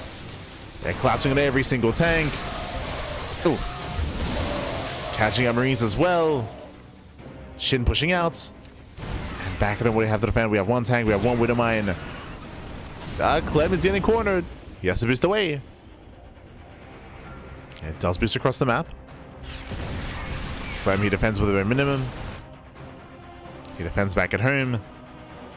Clem forcing back SHIN. Nice move out of Clem. He's forcing the Zerg player all the way back home. Clem he unloads, he'll be able to trade. Shaving more Zerglings. Trying to at least. Yeah, trying to trade. Pulls away.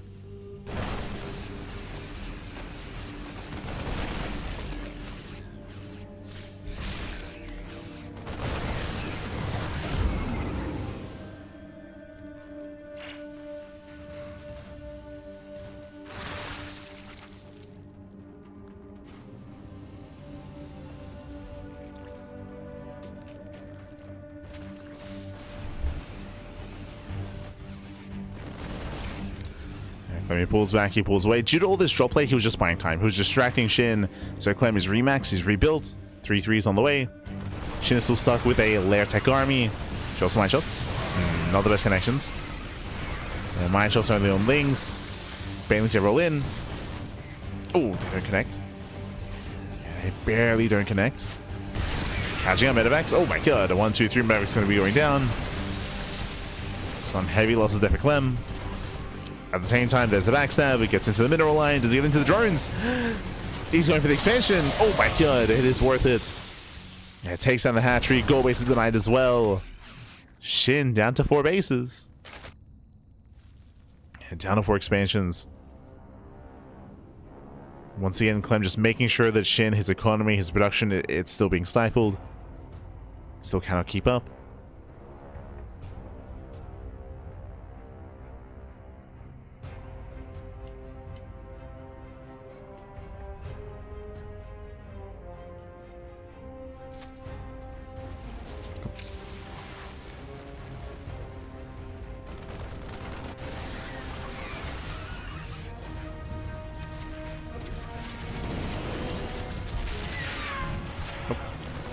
And SHIN's out of position. So he does counterattack and he will deny a CC. At the same time, Clem is going for more critical damage. Yeah, much more critical damage. 2 full wedding bases is going to be denied. Going for the hatchery, going for some drones as well. 12 drone kills. Oh, Clem does pay attention. Pulls away. He does pull away. Decent mine connection. Hatchery goes down. Gets 13 drone kills and an expansion. Again, SHIN is being torn apart. Now, SHIN can stabilize with Hive Tech if he can get there. Likewise, SHIN has done a decent job at denying the space. Clem comes back in. Won't kill the hatchery. Won't kill the expanse. But again, distracting SHIN.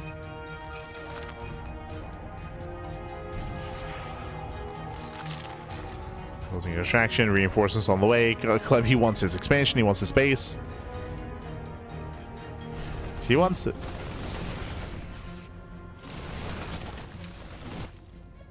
We'll jump into the natural. Chop is moving in.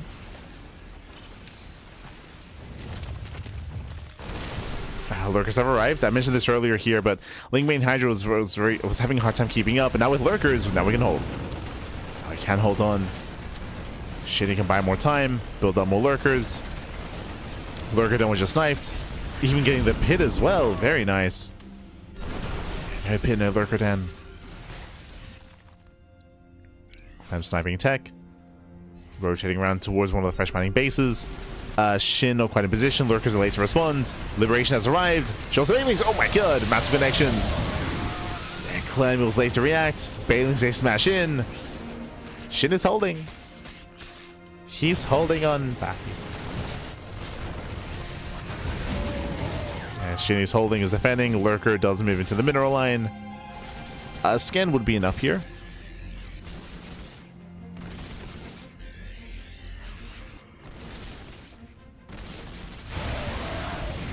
Clem is distracted. Kills 12 workers. Yep, there's a scan. Planetary does take down the Lurker. And how many Lurkers do we have? 3. Only 3 Lurkers. It's still very Lingbane Hydra heavy. Oof. Mine just connecting. Double jump here into the southern bases. Ooh, another massive mine shot. Yeah, SHIN taking the mine shots to the face. Speaking of. Oof.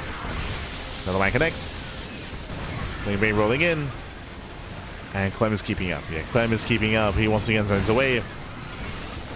He'll save the expansion, catching other Hydras are exposed. Oh my god. So many Hydras go down at the same time. Double drop across the map. Shin's out of position. Hatchery will go down once again. Yeah, there's no saving the hatchery. Clem pulls away. Likewise, he's rallying across. And Shin, he cannot sustain this. He's running out of lava. Running out of lava. Running out of economy. The mine shots up. Oh my god. The mine shots are crazy.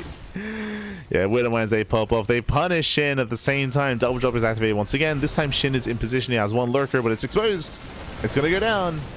Yeah, lurker does fall. And Clem, he has done it. At this point, he has broken Shin. Shin can no longer keep up. Looks like this hatchery is gonna go down to the 3 Marauders. Yep, does fall. Main army moves in. Another hatchery is gonna fall as there are no Banelings. Yeah, no Banelings, no lurker. We can just fight. Yo, Clem, we can just stand and fight, baby. We can stim. Yeah, he just stims. GG gets called, and Clem will claim the series 2-0, advancing on to the grand finals. GG. Whew. GG, well played, Clem. He will claim the series. He will take the 2-0 and advance on. Again, really peculiar play out of Shin. Winding it back, if you remember, Shin, he had some very dedicated 2-base play, both in Game 1 and in Game 2. For those that maybe don't remember, how did Game 2 begin? Shin, he went for a 2-base heavy opener into a fast Eva chamber, fast pulse on carapace, late 3rd base, 0 lings, and he lost 11 drones. He lost 11 workers at the very beginning of the game. So a really, really rough start.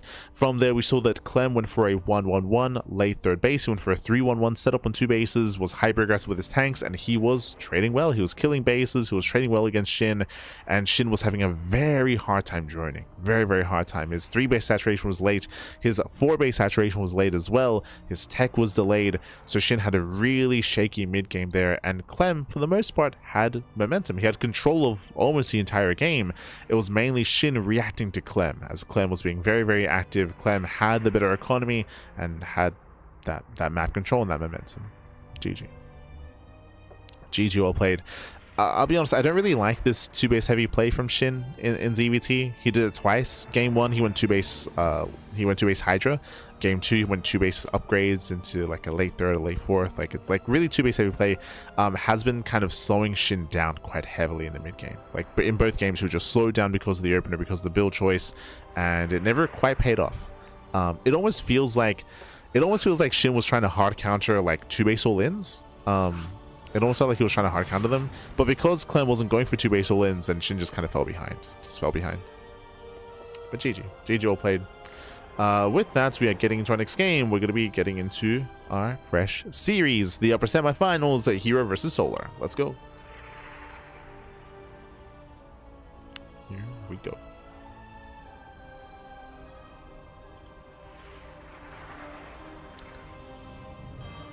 As we are getting into our next game, into our next series, it's going to be best of 3 between herO and Solar. Let's go.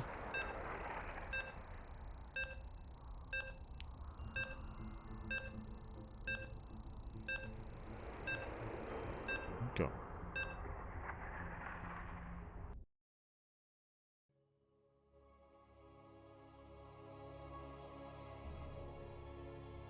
As we are loading into Rainfall for our next series. Remember, Clem is waiting for the winner of the series in the grand finals. Will it be a TVP or TVZ? We're here to find out. As spawning in the bottom left-hand corner of Rainfall, we have the South Korean Protoss player. We have the Red Protoss himself. Representing T1, it is herO. And spawning in the top left-hand corner, we have his opponents. We have the Blue Zerg player, the Blue Zerg himself. It is Solar. And if you're in the chat, you know what time it is. It is Gamba time. Predictions have begun. If you're in the chat, you can place your bets on who you think will claim the series. Will it go the way of herO or Solar? Best of luck. Best of luck in the chat. Now, when it comes to the current meta, when it comes to the current state of StarCraft, PvZ has been hyper... It's just like TVZ has been very intense. We've been seeing two things. Either Protoss players going for all-ins, or Protoss players going for Skytoss, and Skytoss rushes. Typically what it's been. If you were here last night, you would have seen herO versus Rogue, Shin, and Solar. Technically, Rogue and Solar. And herO, he went double Stargate, Mass Oracle, one game, where he was able to shut down Solar. And then against Rogue, he went double Stargate, Mass Void Ray. Those are kind of like two of the popular builds that we've been seeing so far. Other popular builds is Charge-based all-ins, Glaive Adept-based all-ins as well, and Blink Stalker-based all-ins. So keep an eye on herO as to how he techs up in this game, whether we go into double Stargate, into Sky Toss, or something more gateway heavy. But it's usually one or the other.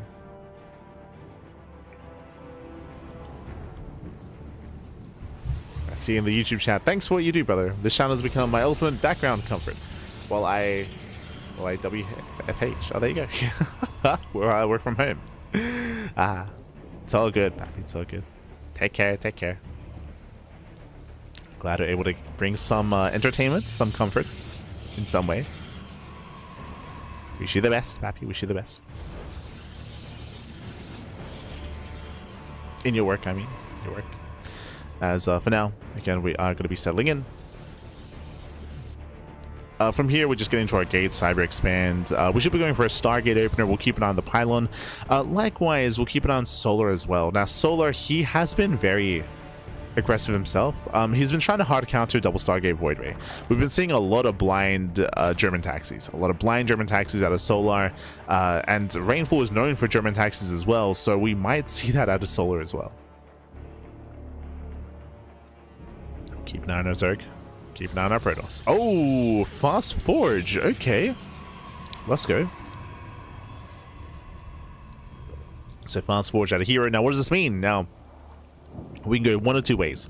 This could be a Fast Forge into a Stargate, into early cannons, and into a Skytoss rush, or a Fast Forge and a Fast +1 into an early charge-based all-in to make use of that +1 timing. Because it's so fast, I'm leaning towards +1. Like really fast +1 into like a gateway setup, into a Twilight Council, into an all-in. I believe there are variations of this where you go +1 into a vanilla gateway all-in instead without charge.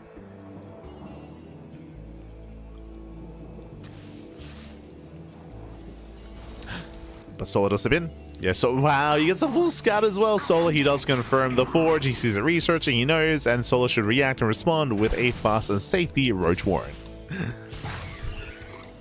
Yeah, that should not have happened. A massive scout here for Solar. Does confirm. herO being active with the Sentry Stalker, trying to catch out an Overlord.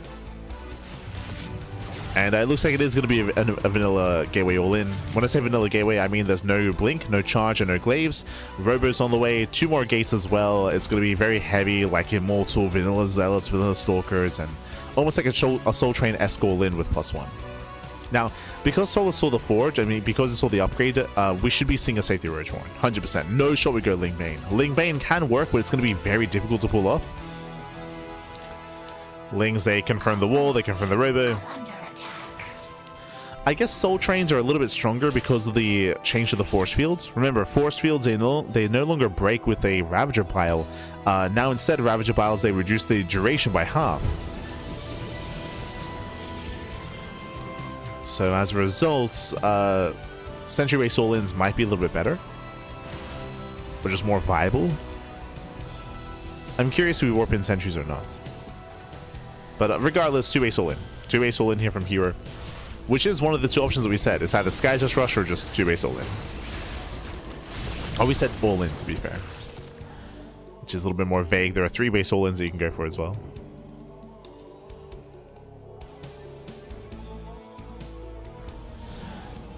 Meanwhile, here come the Warpins. Catching out the Lings. +1 is about to finish. Twilight Council? This is weird. Late Twilight Council. In my mind, this is not for an upgrade, right? Is this Twilight Council into Templar Archives into like 2 Archons? The issue with going into like charge or blink here is that it's going to be too late, so it has to be Temple Archives, right? I mean, +1 armor to begin.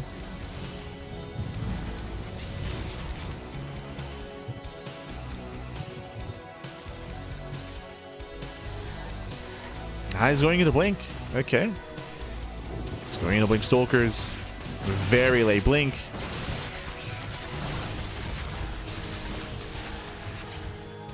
Does he intend to expand? No shot. He is.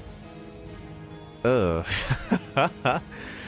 the all-in has failed. herO got scouted, and now hero's going to try to macro out of this. But this is a very, very messy game. Very messy. Especially on Rainfall. Remember, Rainfall, we didn't get to mention it, but this is one of the smallest maps in the map pool. Like, this third base is so difficult to defend. Solar, he sees the third. He should be feeling good about this. This should prompt Solar to all in. The turns of table. Now Solar should punish. He shouldn't, he will. See, Solar, he knows how to zerg. You can see 0 drones. He's not droning, he's not saturating. He's going for a 58 worker, Ling, Roche, Ravager all in. No Overlord speed, there's no German taxi. But he knows, like, the win condition here. Ooh, Link's get in. Yeah, Link's they bust into the natural. They bust into the mineral lines. Probe's going to be going down. Some hefty losses here. 5 probes falling. This is not too much. Getting up to 8 probes. 9. 9 probes going down. Solar, he should commit in, but for now he's slowing down. I mean, this is insane damage. Like 10 probes and some stalkers. Here's just falling apart. Here's just falling. Oh no, the surround. Yeah, here's falling apart. Catching out the stalker. Disruptors on the way. And Solar, he backed off. He drawn up to 65. That is 3 base saturation. Baneling Nest, 4th base as well. But Solar should commit soon. I mean, I say commit. He's just waiting for here. He's just waiting for hero. He just forced hero into an all-in. He's forcing hero's hand. Solar playing this out very well.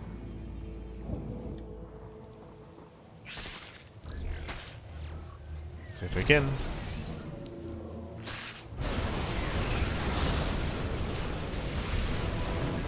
Collapsing the army, forcing a recall. Oh my god. He's also forced a recall. Lings, they don't quite get the disruptor. Disruptor is alive. Ravager steps in, catching up with Zealots. Hero is in trouble.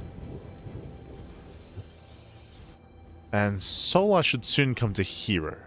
Solar was getting ready for an all-in. Hero realized that he recalled back home. He is building on more disruptors and more immortals at least.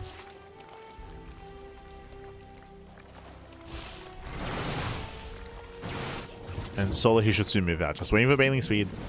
Speaking of... Yeah, no bailing speed. Bailings don't get much done. Solar's about to max out. And Solar, he should be able to just roll over this base. Like, no shot that hero defends. I mean, there's a world where maybe hero gets, like, the juiciest novas. Like, the juiciest connections. But even then, it should not be enough. As he only has 3 disruptors. As that 3rd disruptor is coming.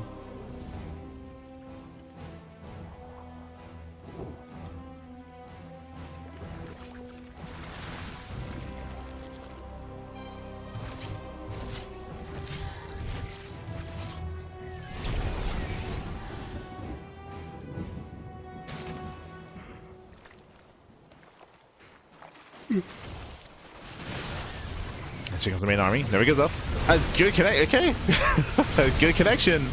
It doesn't matter. Yeah, again, it does not matter. And we collapse in the army. Immortals are exposed. Disruptors as well. We're collapsing from behind. Do have a 3rd Nova coming in. And once again, the Novas are good. But it does not matter. 20 probe kills. The 3rd base has fallen. Main army now pushing towards the natural. Another Nova goes up. Racing the army. Clouds like a nice, and GG gets called. And Solar takes game number 1. GG.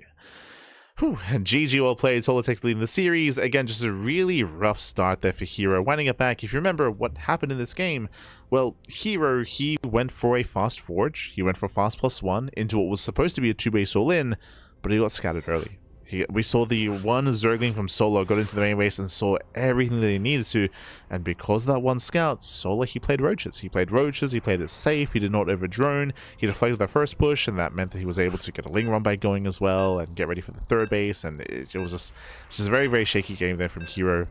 Builds like this are heavily reliant on hiding the build from your opponent, and herO, he failed to do so. He failed to hide the build. And with that, Solar, he's up in the series, and we'll see if Solar can claim the series. We'll see if herO can recover and force the ace match. Let's go. Let us go. We are getting into our next game. I'm going to be loading into Attorney's Edge, and then we're hoping that we can load in. There is a bit of a lobby bug at the moment, which will slow us down. Just catching up. Very messy, baby. See. Messy.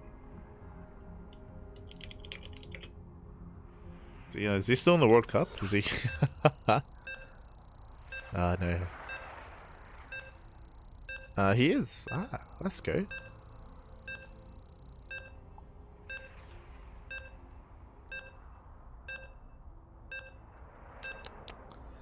Now we have bugs.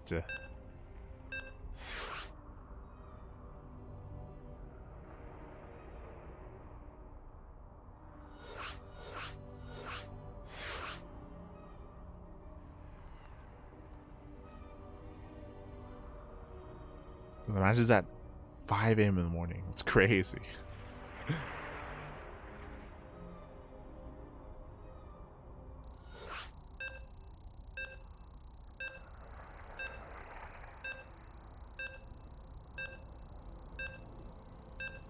Nope.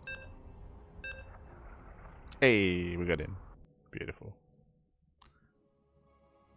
Got in. Whew, how's it going? We're loading to game 2, and again, I'm hoping for a back and forth. I want to see a game 3 here, but the pressure's on herO, and again, he's been exploring all-in options against Zerg, and we'll see what kind of option he comes across this time. Where do we land? As spawning in the right-hand corner of Attorney's Edge, we have the red Protoss player. We have the South Green Protoss representing T1. It is herO.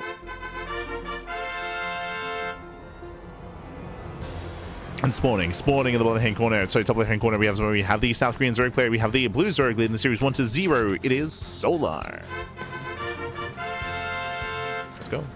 Let's go. We're jumping to game number 2 here. Again, game 1, we had a herO try to go for a cheeky all-in, a crazy all-in with a fast forward, but he got scouted, he got shut down, and Solar was just all over herO. As we try to emphasize, when it comes to all-ins and cheeky builds like this, you have to keep it hidden. If you get scouted, you get shut down. More often than not. So again, we'll see if herO can do a better job at hiding his build of choice. I don't expect to see him go for the same build, of course. I don't expect to see the same build, but herO is very diverse. We could see double Stargate Mass Oracle, double Stargate Mass Void Ray. We could see Stargate Fleet Peak into Fast Mothership. We could see Stargate Void Ray into Twilight Council, into Charge Based All In. We could see Glacier Depths. herO has a plethora of builds up his sleeve. What's it going to be? What is it going to be? As for now, here he does foresee Unnatural Natural. Does force out the third. Solar just being disrupted a little bit when it comes to the opener, as he's just droning, saturating, hatch gas pool, standard opener here out of Solar. Nothing crazy. Typically, we do expect Solar to react to herO. I did mention at the start of the series that Solar, he has been blindly going for German taxis recently, but I don't see that happening here on Attorney's Edge. This is a bit of a larger map, so going for these like hyper-aggressive, like queen-based all-ins are ill-advised on this map. We should be seeing something different. We might even see Solar go fast forge. Sorry, fast Evo chamber, I meant to say. Fast chamber, fast +1. We shall see.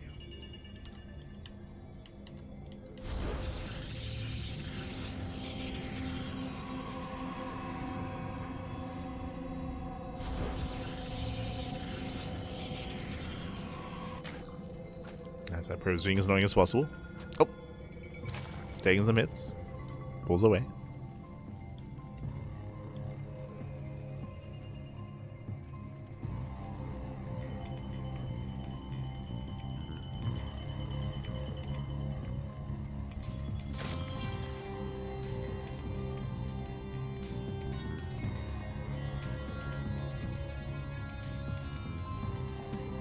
Look at the highlights after this. As it is going to be a Stargate open out of herO. herO even hiding the probe here behind the natural base. Let's go. Being a little bit cheeky. Does hide his worker, and he will, ooh, barely not delay the third. Barely not in time. If you could throw down this pylon in time, then we can arrive with the Adept to harass. You can see the Adept is now turning back around. It does turn back around. A Stargate opener. So far, standard play out of herO. From here, herO has a choice to make. Do we open up Oracle or Void Ray? Based on the rally, Void Ray. Wait, do we have Stalker? No, never mind. We have a Stalker. So Oracle opener. You can either go Void Ray or Stalker to hunt down the Overlord, and it is a Stalker follow-up. The downside of having a Stalker here is that it means you're lacking the second Adept, which means you have less aggression across the map, and you have a bit of a weaker defense back at home at your third. But regardless, it is a way to hunt down the Overlord. As the Overlord takes a lot of hits, and we are relying on that high ground vision. Here comes the Oracle. Here comes that high ground vision. Overlord can now be chased down.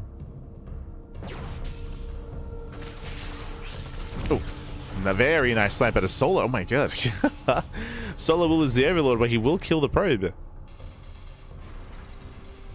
Let's pull away. herO will expand.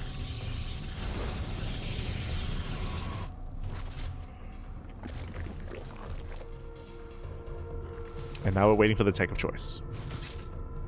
Does herO go second Stargate, Twilight Council, Fleet Beacon? Now looking for a way in. hero's poking, prodding. Oh. Pan back to his main for a moment. It looks like herO might play standard. Okay, okay. Bold move. herO coming with a second Oracle. Looking for damage. He won't find any. And herO's third is almost done. He's going for a much later tech. It looks like a Twilight Council on Forge, +1 on Blink. Here's what it looks like so far. Jeez. Yeah, the tech is late.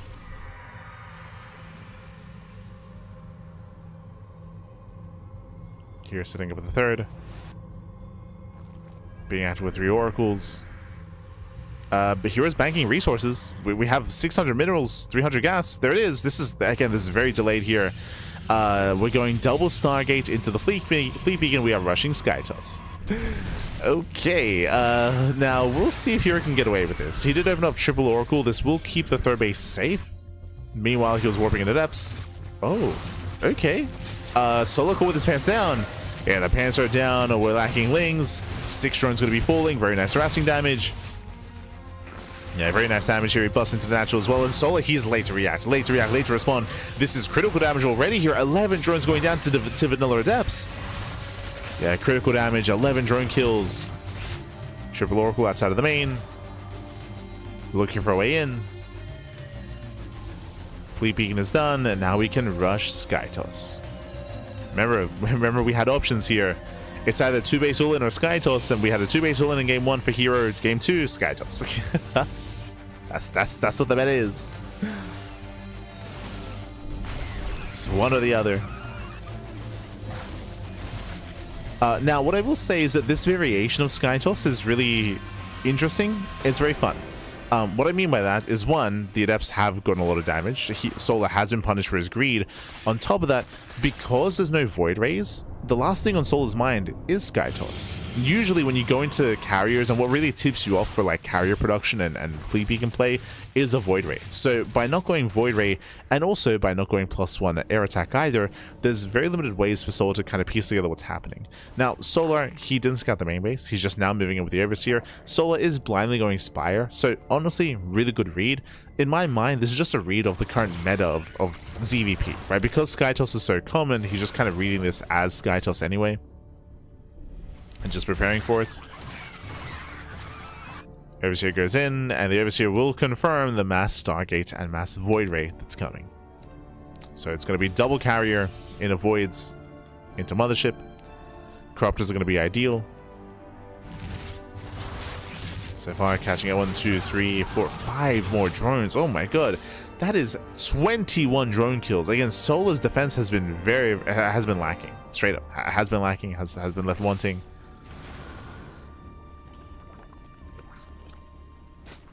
Sola, we got to tighten up the defenses.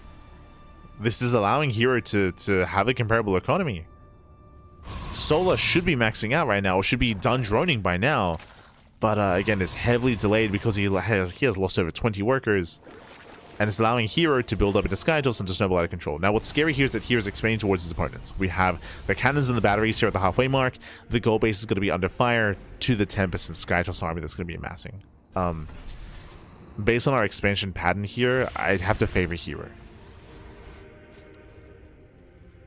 Soul's just had a very shaky mid game. It's been very, very shaky.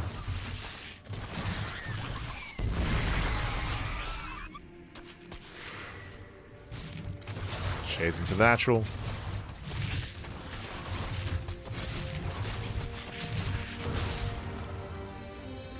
Getting 4 drones.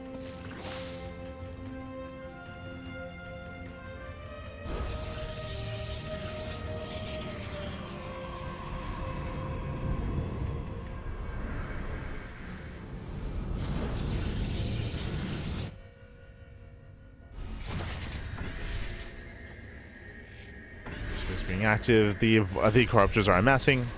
We have how many? Over 18 corruptors so far. This is still not quite enough. We have to build up more. As if they keep shading in. Oh my god. Yeah, they keep shading. 5 more drones. Jesus, 5 more. That's 26. 30 drones have gone down this game. Again, Soul's defenses have been very, very lackluster, very messy. Queen's moving in, corruptors as well. I mean, we're still maxing out. Like, Soul is still getting there, but again, we should already be maxed out by now. As if they just keep shading. They just keep going. 4 more drones, 34 drone kills, more adepts, more shades.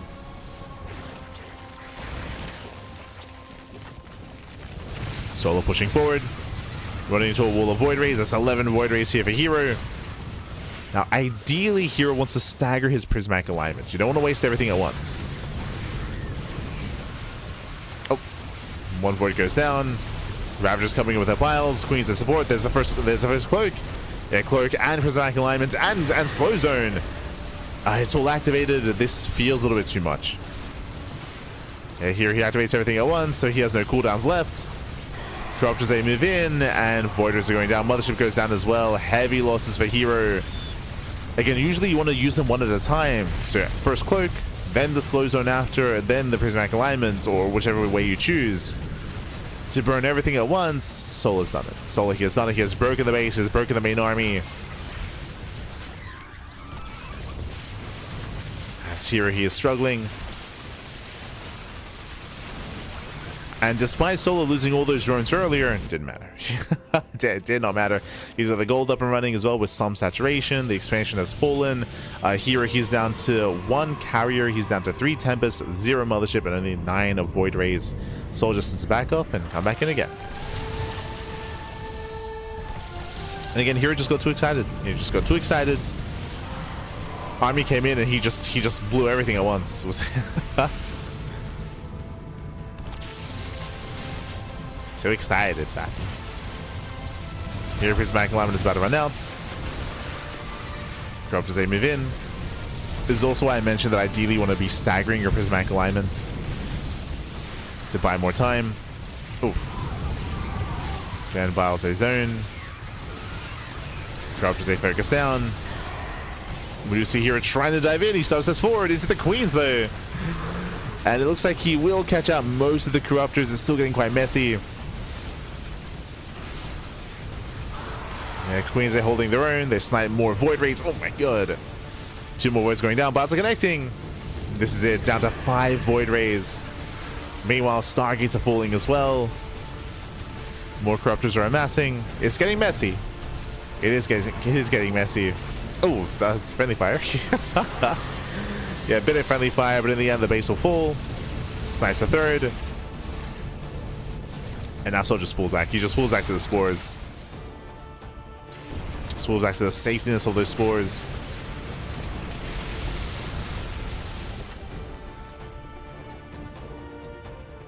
And again, it was a cheeky build out of herO, and herO was doing a lot of economic damage. It was great and all, but again, despite killing 34 drones ahead of time, it all just came down to that one big fight. herO had a comparable army, but the control wasn't there. The control was not there. And with that, the final Void Race tool, with that, GG gets called, and Solar, he will claim the series 2-0, advancing on to the grand finals. GG.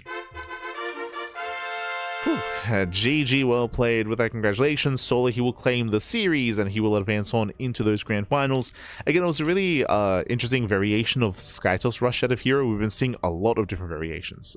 Basically, again, Protoss players have found that one of the only ways to win in PvZ is to rush into Skytoss, but getting there, players have been getting experimental, right? Like double Stargate Oracle, double Stargate Void Ray. Here it was triple Oracle into Vanilla Adepts, into a delayed like Stargate Fleet Beacon setup without any Void Rays. It was a really cool idea just because it is harder to determine what's going on. It's much harder to scout, but at the same time, and it even got so much economic damage as well. True, very much so. But Solar, he was blindly going for the Spire anyway, right? He was going for the Spire. He was still reading this to Skytoss and preparing for that kind of situation because of how the meta has been trending, and as a result, he was able to build up into his Queen Corruptor Ravager, which is the ideal against Skytoss, and was still able to just barrel on through and break across the map. GG. GG, well played. With that, we do have our grand finals. It is going to be a best of 5. Oh, wait, my apologies. Yeah, it's going to be best of 5. Best of 5 finals between Clem and Solar. Let's go.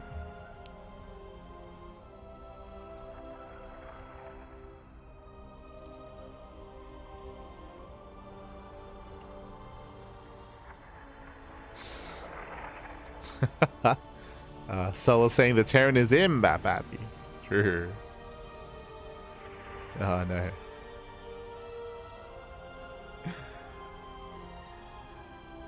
It's catching up in the chat.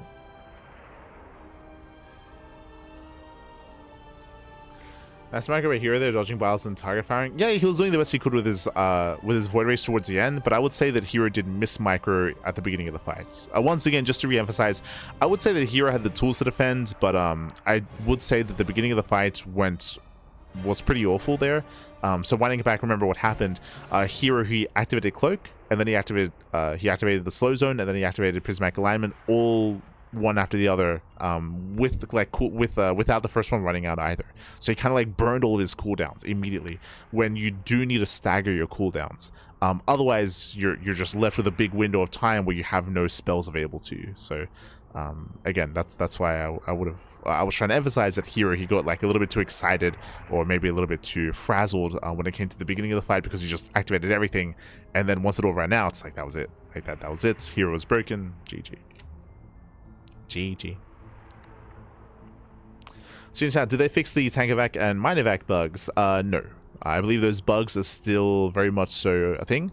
But despite that bug being a thing, they don't affect tournaments because tournaments don't allow that to happen. Or I say don't allow it to happen. If players are found abusing bugs like that in tournaments, then they'd be disqualified. So you would not see them in tournaments that like enforce that sort of thing.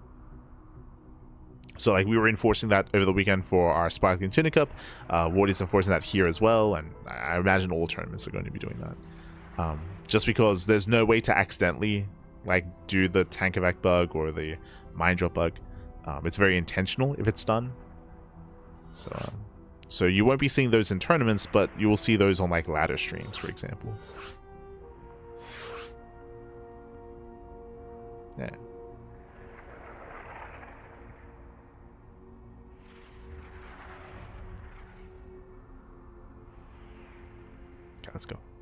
Let's go as Vita's underway, and Clem vs Solar is going to be the grand finals here. Because of the finals, best of 5.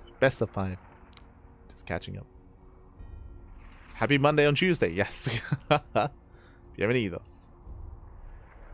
Yo, meanwhile, shout out to Let Me Play With Your Kitties on a 35 stream streak. That's crazy, bro. That's crazy. Oh my god.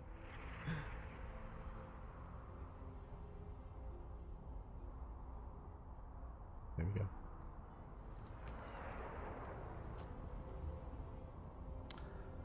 As looks like the vetoes are done, and we will soon jump into game 1. Soon jump in.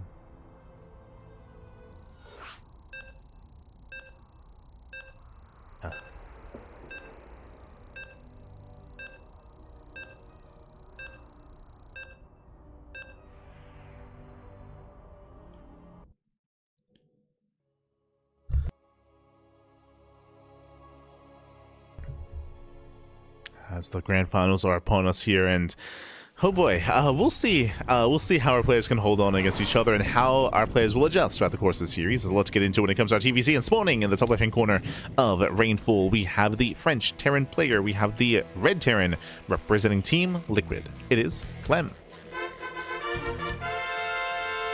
And spawning in the bottom right hand corner, we have as opponent, we have the South Korean Zerg player. We have the red Zerg.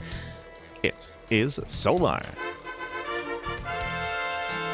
And if you're in the chat, you know what time it is. It is Gamba time. Predictions are open. Place your bets on who you think will claim the series. Best of luck in the chat as we do delve into our best of 5 grand finals. Let's go. Now, coming into this, I will say that, again, Clem, he was able to have a lot of success earlier in the tournaments against SHIN. And right now, Terran players and Clem, they're struggling against Zerg.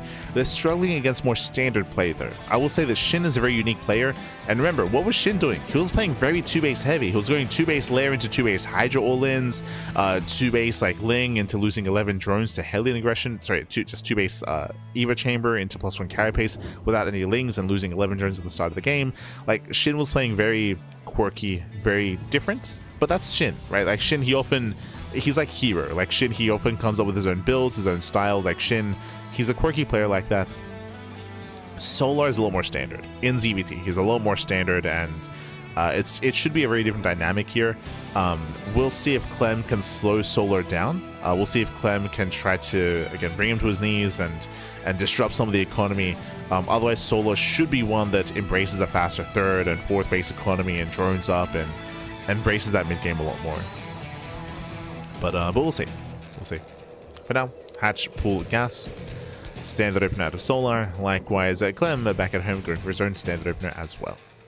Now, Clem has been mixing up his own builds as well. We've been seeing some Hellbat all-ins, some 3CC 3-maxes, some heavy 2-base play out of Clem. That's a little more standard nowadays. The Terran player needs to get damage done and slow down the Zerg. Otherwise, if the Zerg player is left alone, then the Zerg typically does snowball out of control. So the pressure's on the Terran to get damage done and gain momentum. And again, he was able to do so against SHIN. SHIN's style and builds didn't help, of course, but they didn't help SHIN, of course, but so again, we'll see how Solar differs. We'll see. I think an example of that is that, as you alluded to Rainfall, Rainfall is a very small map. The map pool, short rush distance by ground. Aggression is favored here, and I would typically want to see Roach play at a Zerg. I feel like Roach play is just a very safe way to play on Rainfall and on Rorschach. Just a way to shut down early aggression, maintain your economy, and build up in towards Hive Tech and in towards Ultras.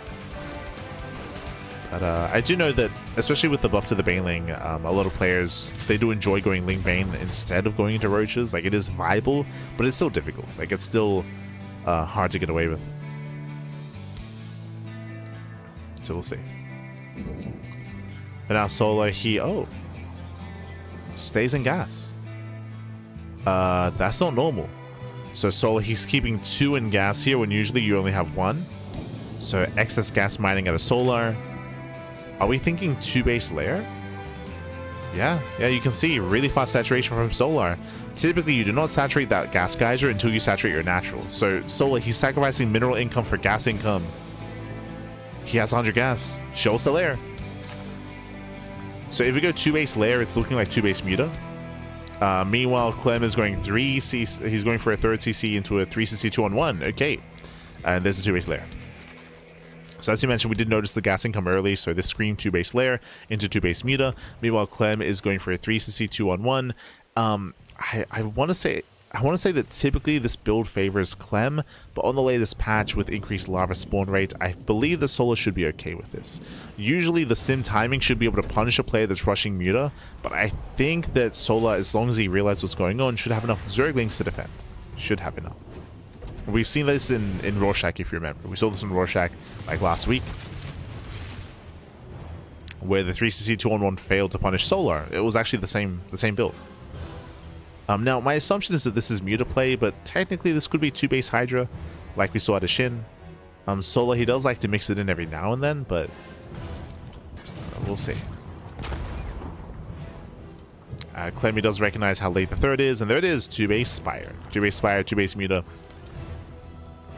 So remember, Clem is going for a double Medevac 16 Marine stim timing, but it's going to be delayed because of the third. It's a greedier economic build. This hits at around 6 minutes. It's either 6 or 6:30. I think it's around 6 minutes. Yep, there's the add-on swap. Medevacs are coming. And Solar has not scouted, by the way. Solar, he does see all the Marines. Okay, so he now knows it's a 2-on-1 variation. And Solar should not skip link production. He knows the Marines are coming. Solar, he droned up to 49. Droning up a little bit more. There we go, now he knows. Solar has confirmed the build. And Solar has begun link production. So he should be okay.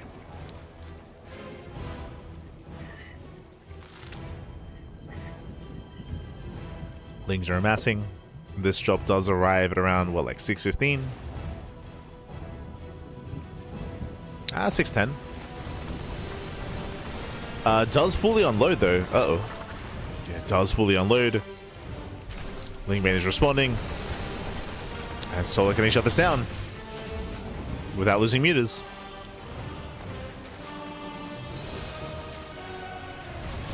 Yeah, Clem backs off. Clem pulls away. Does not want to lose his army. He does scout the mutas behind this turret being thrown down. Turret of the main, turret of the natural. And Clem does not lose his army. True. Does retain it. At the same time, mutas they do poke out across the map. Actually got 1, 2, 3 Marines, I believe. 2. 2 Marines go down. Oh, Widowmines do borrow. They borrow in the main. Oh my god. Gotta be careful. I believe they are behind. Yeah, they're behind the ranks. They're hidden behind the ranks here, and I believe Solar should be aware. Going for the add-on. Catching out 1, 2. Jesus. 2 Marines in the reactor. Nice control out of Solar. He does pull away. He pulls out. Does pull out. Does not lose a single Mutalisk. At the same time, 4th base now being thrown down. Solar does get up to full 3-base saturation. So does Clem. And a lot of this will come down to whether or not Solar can keep Clem contained. I do actually really like Clem's economic position because of the greedier 3cc builds. Like he is holding on and keeping up with Solar, if not exceeding the economy. So a really nice start here for Clem.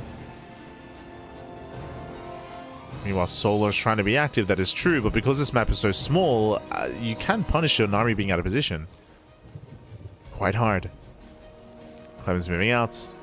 Solar's moving in. Gets an SCV, delays the armory. Delays 2-2. Oh. Delays 2-2, trades with the Marines. Oh my god. Mine Shield does not connect. At the same time, Clem is in. Widowmines, they connect with the Banelings. Not bad. But not enough to break through. Yeah, Solar, he defends back at him. Oh my god, massive connection. Yeah, Solar, he'll take a Mine Shield to the face. Still committing here to Lingbane Muta. Now, this is where I'm still on the fence about Muta play in ZVT. Because of the buff to the Widowmine, we actually have seen Zerg players struggle against the new mine with Lingbane Muta. Because of the time that it takes for the shot to go off, because it has been reduced, Widowmines, they can punish not just Lingbane, but Mutas as well quite hard. And we have seen a bit of an interesting like back and forth dynamic here, and it just comes down to the unit control, right? It comes down to Solar's control. Whether he can avoid the shots or not. Otherwise, these mine shots can win the game for Clem. Just because they're much more unforgiving. Meanwhile, 1, 2 Muta kills, not bad. And the Overseer. Overseer goes down, supply blocking Solar. Clem's moving in. At the same time, Clem active on the right-hand side. Soul does go for the backstab. Going for the production. He does go for the production. Catching up some Marines. Ooh, Maestro goes off. Massive connection. Yeah, WardiTV connects. Catching out lanes. Soul is being torn apart. Some Marines, they move in. And Clem's doing well. Yeah, it's popping off. Takes down the infestation pits. Shuts down some of the tech. Clem pulls away. Steering forward into the bases. Yeah, clearing up a lot of creep.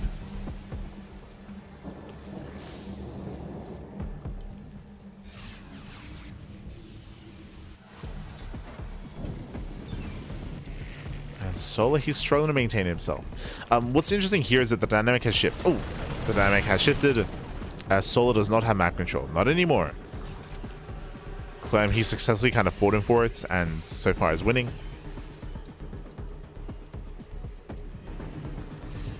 In regards to who has control of the map. Mutas, they try to slip by. Clem stims in. Solar, he can't quite engage. Not like this, not off of creep. Yeah, there's still a little creep spread at the same time. Massive counterattack. Mutas, they go in. The mine shot. Oh my god, massive connection. The mine shot pops off. Mutas, they're weakened. They're low. Clem's moving in. And he's doing SCVs. Oh my god. Yeah, barely needs to do connect. Clem, he was not paying attention. He was distracted by the Mutas. Clem was distracted. That's going to be 18 SCV kills at the same time. Solar moves in. No! Oh my god. Yeah, once again, Clem, late to react, late to respond. He gets cleaned up completely, and Solar holds. Solar, he's holding on, kills 18 SCVs. The Mutas, they paid off in the end. Did lose 8 Mutas across the map, but he does force Clem all the way back home. Does force him back. Clem was distracted. And now suddenly Clem's in trouble. Hive is about to finish. With this, we have Adrenal, 3-3, but also Ultras. Soul stacking up. He's not there yet. Solar still needs a little bit more time. Clem is moving in. Oof. Clem is moving into the bases. Ooh, that's a kill, not a cancel. Hatchery goes down. Oh my god, the mine shots. Once again. WardiTV, they connect well. Thors are here. Yeah, the Thors are here. Clem still trading well, still pushing in. Behind this on full 4-base saturation. 5th base now on the way. Solar's creep is lacking. Uh-oh, does he find the drops? Oh no, he moves in! Yeah, but the Clem moves in. He does move forward. It will lose a full medevac. And massive loss for Clem. Medevac's boost is on cooldown. They have to get the hell out of here. Has to try. Does boost away. It barely does boost away. Oof, WardiTV gets caught. At the same time, Clem stepping in. Kills the base. Cancels. It does cancel the expansion. Clem being forced back, and Solar, he's able to backstab. Forcing Clem back home. Lanes, they slip into the mineral line. Mutas, they catch out more Marines. 3, 4, 5 Marine kills.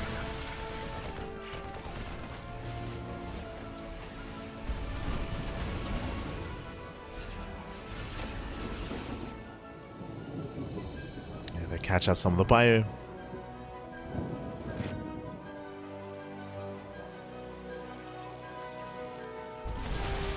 Same time, Clem is maxed. And both armies are. And we're still maxed out. Solar going for the counterattack. Clem moving in. Solar, he still cannot freely expand. Does have a bit of a bank to work with. So does Clem. Oof, mine shots, they just keep connecting. They just keep popping up. And Clem dropping into the main base, main army through the center. Liberators have arrived. Now we have a couple of Ultras. Show some mine shots. Oof. Yeah, WardiTV connect. Thors, they tank very well. And Marines, they barely do get away. Yeah, the Marine army does pull back. Meanwhile, the drops are dealt with. Solar's holding. Wow, Solar, he holds, he defends. He shuts down the drops. Clem needs more damage. Denies the hatchery. Denies an expansion.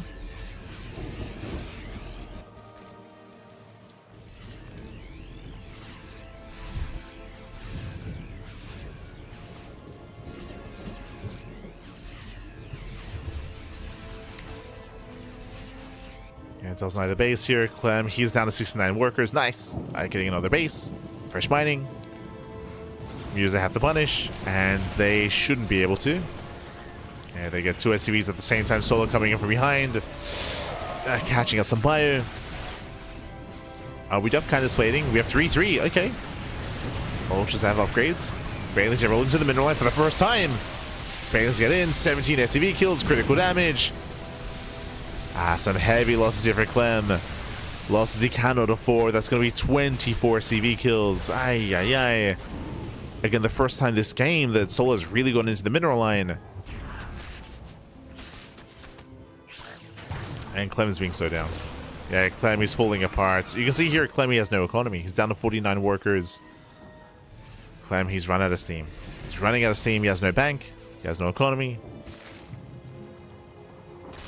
He's desperate for damage.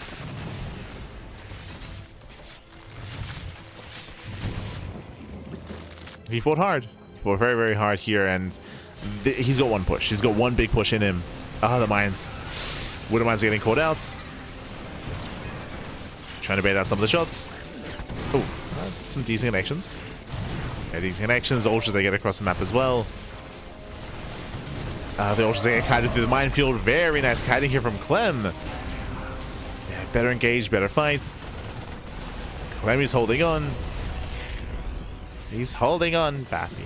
Again, the mines are popping up. They're catching Banelings, catching Ultras.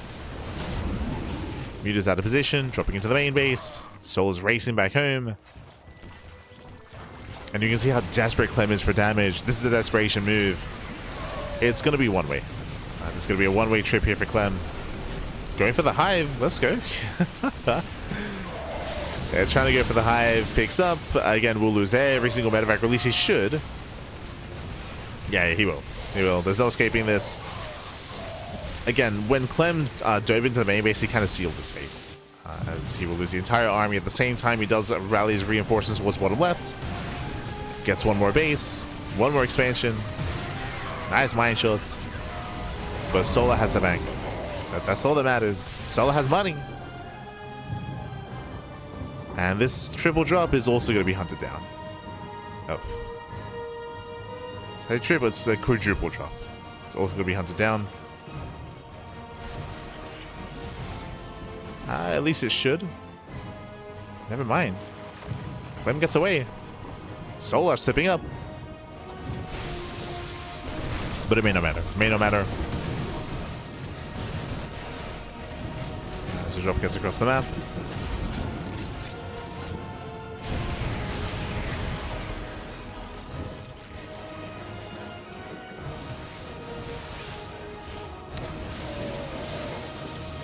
They move in. Massive connections. Now there is a world here where Clem, if he can bait the mutas, if he can bait him into like a minefield and be as efficient as possible and catch out the muta cloud, then Clem can still win this game. But what's really slowing Clem down is just lack of income. He is resaturating his bases that he does have at least. Is lacking gas income. He's heavily reliant on marines and minerals. But Clem is holding on. Surprisingly so. I would say that that quadruple drop earlier bought a lot of time. It bought a lot of time. It forced Solo back home. Otherwise, Solo was about to knock down another expansion. So nice moves here by Clem. Ooh. Mine shots save, find some damage. Ultra goes down. At the same time, using it across the map. Ooh. Oh, the mines. Yes, all the mines are connecting. Decent mine shots. Bottom left is going down. Clem, he finds a mineral line. 17 drones. Oh my god. 17 drones. He has 17 drones going down. He's going for more. No Banelings to defend. They're just not coming in. And wow, Soul's being torn apart. GG gets caught. Sola, he is broken. And Clem, with sheer counterattacks and sheer mechanics, Clem, he takes game number 1. Whew, GG. Again, high progression there from Clem. And again, Clem, he was successfully buying a lot of time. I'm still very impressed by that move towards the end where he was able to just split up his medevacs. And Solar, he had a really hard time keeping up with them, whether it was defending or not. In the end, that meant that he was buying time, that Clem was buying time. He saved his third base. He was able to build back up his economy.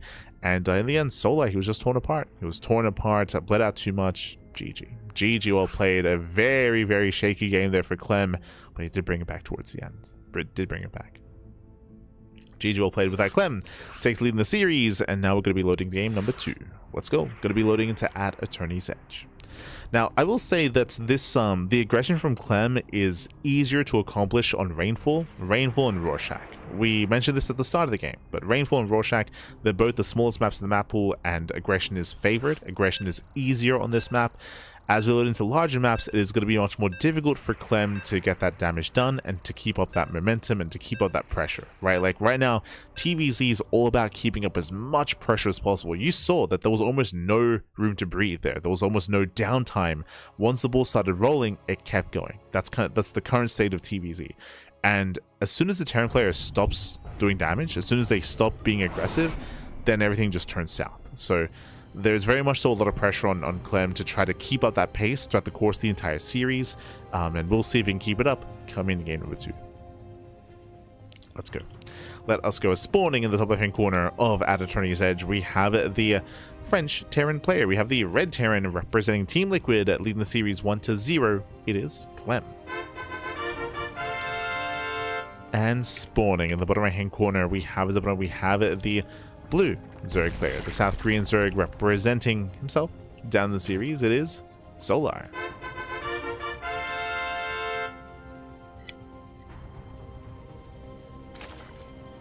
Let's go. Let us go. And again, the whole purpose of going into 2-base Muta is that the Zerg player is supposed to gain map control. That's the whole reason why Solo went into Muta play, is that when you have a massive flock of Mutas like that, the Terran player isn't supposed to be able to drop, because if they try to drop, they will lose those medevacs. And we did see some big moments like that where Clem, where he was going for these Doom drops and he was losing a bunch of supply as a result. But what's important is that at a certain point, he was still finding damage. He was still able to counterattack, bypass the mutas, get across the map, kill workers, kill bases, and even distract and force Solo to be delayed and be deterred and to delay and to maintain his bases as well. It was a very intense game, as we mentioned, but now we're loading into larger maps, right? As we load into Attorney's Edge, Fear and Faith, those two come to mind. What's the other one that comes to mind? Sanctuary 3. This is where Clem might have to take a different approach. We'll see. For now, going to be opening up. For now, we're going to be opening up. And we'll see where he takes us.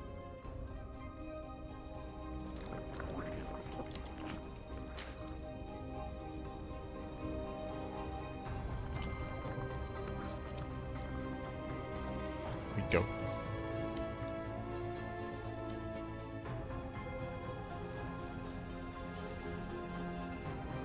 Would mine shouldn't trigger on workers like Brood War with spider mines? I mean, that would not have impacted the last game, if that's what you're referring to.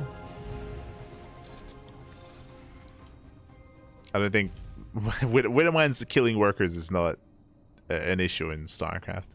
That's mainly applicable to TVP, but I would say it's quite crucial as a way to harass and scout in TVP. So that's an odd comment. The spider mines are very different kind of units in Brood War. They're both mines, that's true, but they're very different.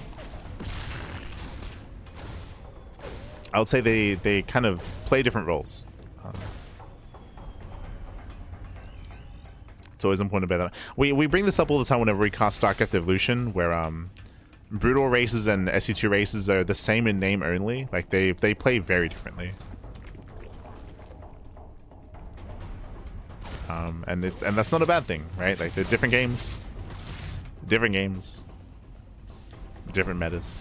For now, 3 CC3X. Hey, I was gonna mention this earlier, whether or not we were gonna go into a greedier build. So 3 CC3X hyper greed out of Clem. I do like this on Attorney's Edge. I do think this is a good choice for this map. If you recall, we saw this against SHIN previously, and now we're seeing it here against Solar. Basically, quickly discussing the build itself, this is a hyper greedy build here out of Clem, going into a delayed double medevac 16 marine timing. This does hit much later. But it's a way to get a boosted economy. It's a way to boost up your economy. It's a way to have a really strong mid game because you're going to have faster 2-base saturation and faster 3-base saturation as well. So it's a way to have stronger saturation. The downside is no map control, right? No Hellion harass. You have no Reaper harass, no Hellion harass. You have no earlier drop play either. So typically what this means is that the Zerg player is left to do whatever they want. The Zerg player can, if they recognize how greedy Clem is being, they can take that opportunity to be greedy themselves, to cut corners, drone up, and more importantly, spread as much creep as possible. Because there are no Hellions to deny creep spread and to fight for map control, Zerg players can take advantage of that. But only if they realize what's going on. Meanwhile, it is going to be fast Evo Chamber out of Solar. This fast Evo Chamber is ideal against 2-1-1s. This is a 3CC3X, so I mean the fast upgrade is going to be nice, but this will delay like a double Evo Chamber setup, or it will delay the lair, so this is not as ideal here. It shows us that Solar's not aware of what's happening. And Solar, he did see the Marine move out. He might just believe it's a 2-1-1. So fast pulse on Carapace. We do see that Clem does fight for map control, but I don't think Clem should be pushing across the map here. Yeah, he's only fighting for this on Naga Tower. So this is a really good fake out. It's a really good fake out. As I mentioned previously, Solar, he doesn't know what Clem is doing, and Solar's reacting really hard to this. 12 lings. Ooh, 12 lings are on the way. Remember, Clem isn't pushing. These lings could be drones instead. So a heavy ling count here for Solar, getting ready for a push that won't arrive yet. And this is giving Clem another edge. Giving him another edge. Solar, meanwhile, working towards his 4th base. Again, delayed Baneling Nest, a later lair as well. This does mean that it's going to be delayed Baneling speed. So delayed Baneling speed. This might be a little bit scary here. It means that when Clem moves out, and he soon will, he's just waiting for the medevacs and waiting for Sim, it's going to be a slow Bane defense. I mean, Carapace will be there, so it'll be okay. But Clem, he has potential to trade well. Here he comes. Yeah, here comes Clem. This is hitting around 630. As opposed to like the 610 that we saw last game. Or even 645. And Clem just poking out. He might even deny the 4th. Uh-oh. Solar. Yeah, you can see Solar's in position towards the left-hand side. There's a cancellation. Yeah, he cannot defend. Solar, he cannot defend. 4th base is cancelled.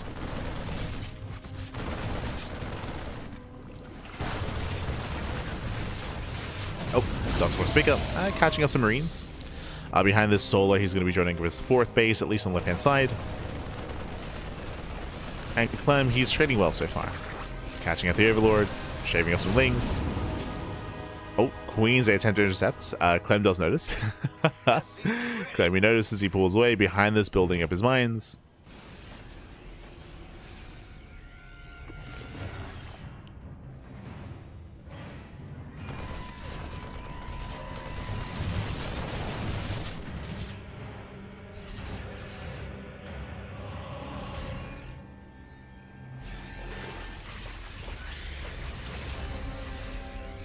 Clem is just keeping Solar distracted. What does Solar have on the left-hand side? So far, Banelig's going to try to crash in. On the left-hand side, we do have a handful of lings. He's racing over. Yeah, Solar, he's racing on over. There is a bit of an opening. And Solar looks like he will arrive in time. The Queen will go down. Catching out the Queen. Show some eye shots. Ooh, no magic connection. Shaving off some lings. That was happening. There was 14 lings going down, and the goal base might be cancelled, but there's an army in position. Yeah, at the same time, Clem is forced to lift up. Solar's holding. Solar, he is defending. Solar, he's defending well. Meanwhile, upon rushing into this gold base, now Clem's a little more pressure on him to deny the gold at some point.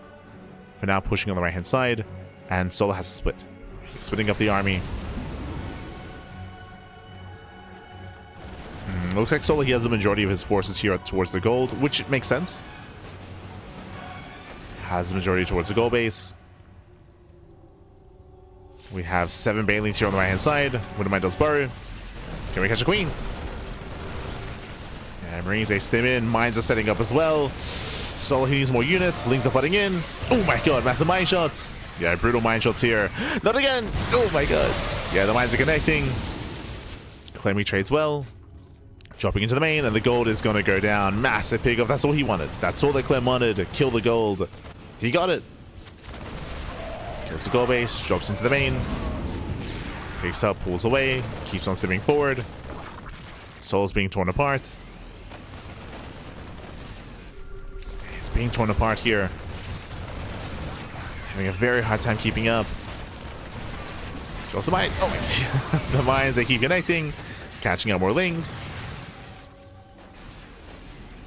And pulls away. Again, momentum is very much so on the side, and he's reinforcing on the left-hand side. Interesting. I would have assumed that he would have been pushing towards this space on the top side instead. It looks like Soul's assuming that as well. Hydras, they reinforce on the right-hand side. Meanwhile, that's a lot of Banelings here on the left. Jesus.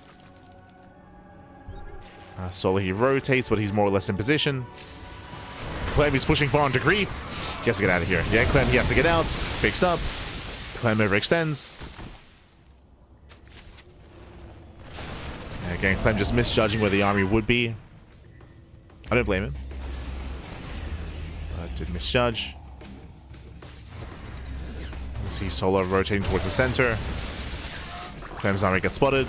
Catching an Overlord's heavy supply block. They're catching out, what, 4 Overlords, and Solo going for the counterattack instead. Oof. Yeah, he's going for the counterattack. Banelings are not here. Banelings are trickling in. Nice start. Very nice target firing. Hatchery goes down. 1, 2, 3 Banelings go down, and so do all the Hydras. Wow, Clemmy sims on forward. He takes the fight. Cleans everything up. Shuts down the Banelings. At the same time, Solo, he does deny the mining. He denies the third, but he has to keep going. Yeah, Solo, he has to keep going. Because Clem is.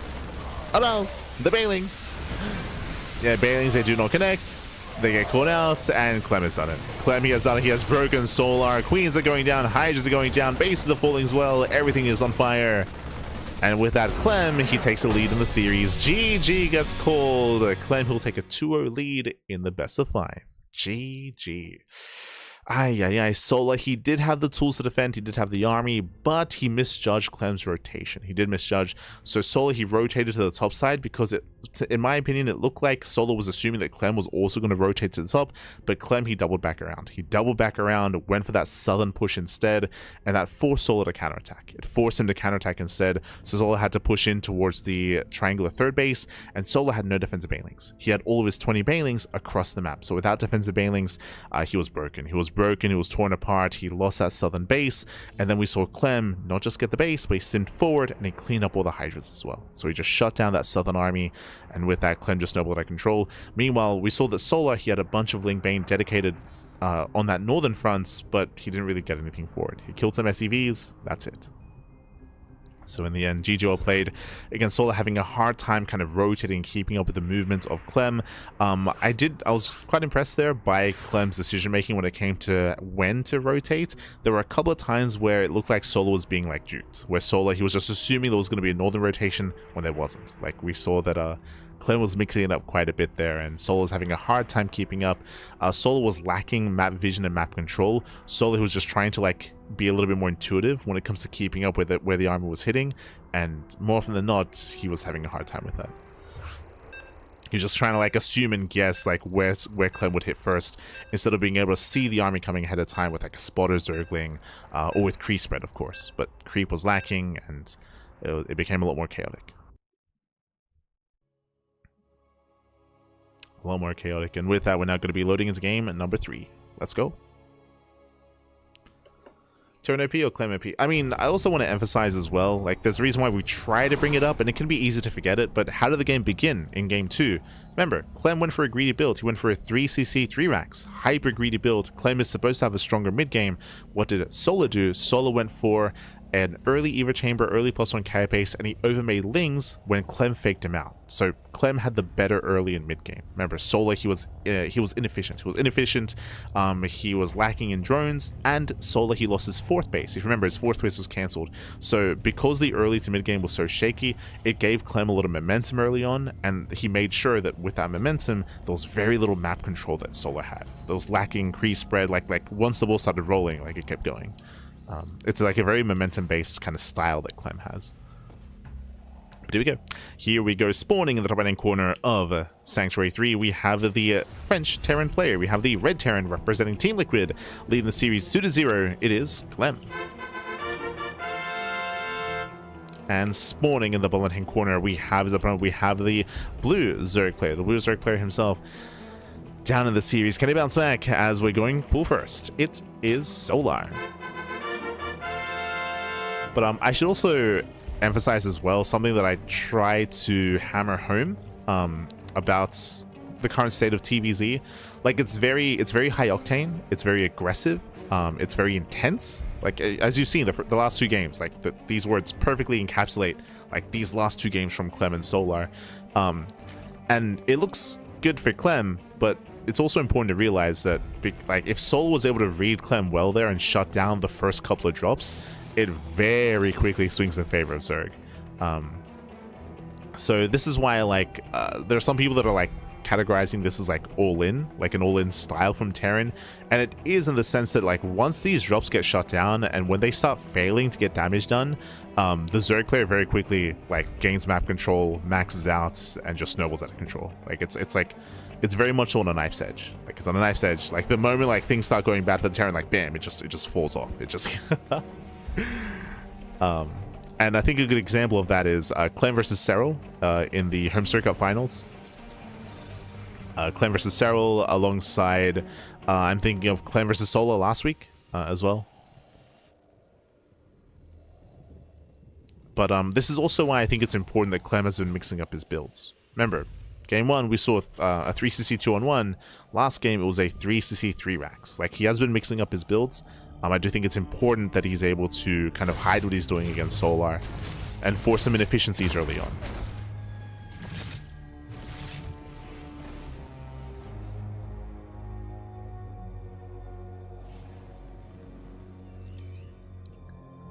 Here we go.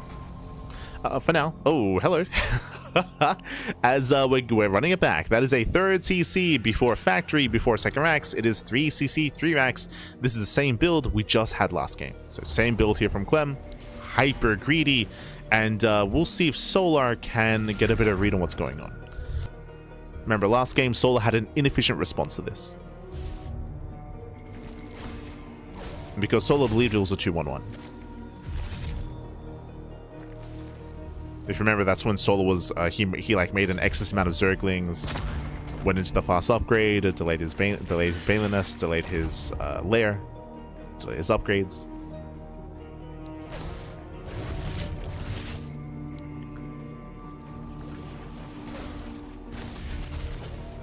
As Reaper does poke back in. Yeah, pokes in, picks up a Zergling, so far so good.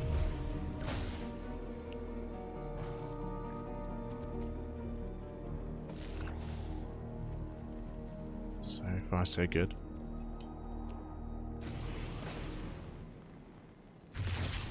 And we're still waiting to see the tech of choice from Solar. That's what I'm waiting for, at least. I want to see, is Solar going to go Lair first, Eva Chamber, double Eva Chamber, Baneling Nest? For now, the Reaper's being annoying.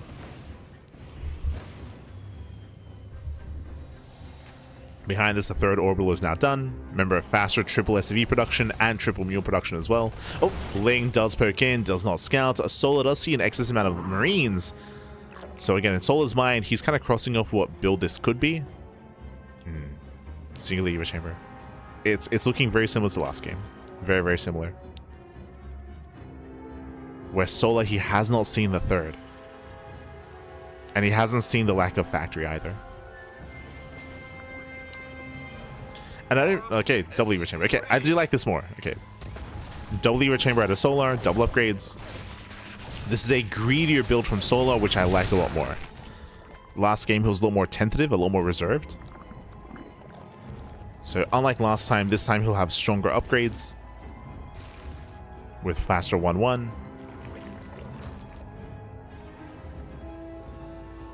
We're going fast double eBay out of Clem. I did miss the eBay timings last game, but this does strike me as a little bit faster. If that's the case, Clem might 8 racks. It's been a while, but curious.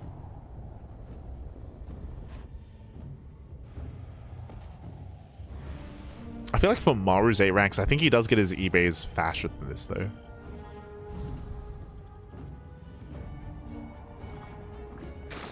So we'll keep an eye on Clem's setup. 8 racks is they're very, very out of meta nowadays, but it might be nice to like slip into a series, into a best of 5.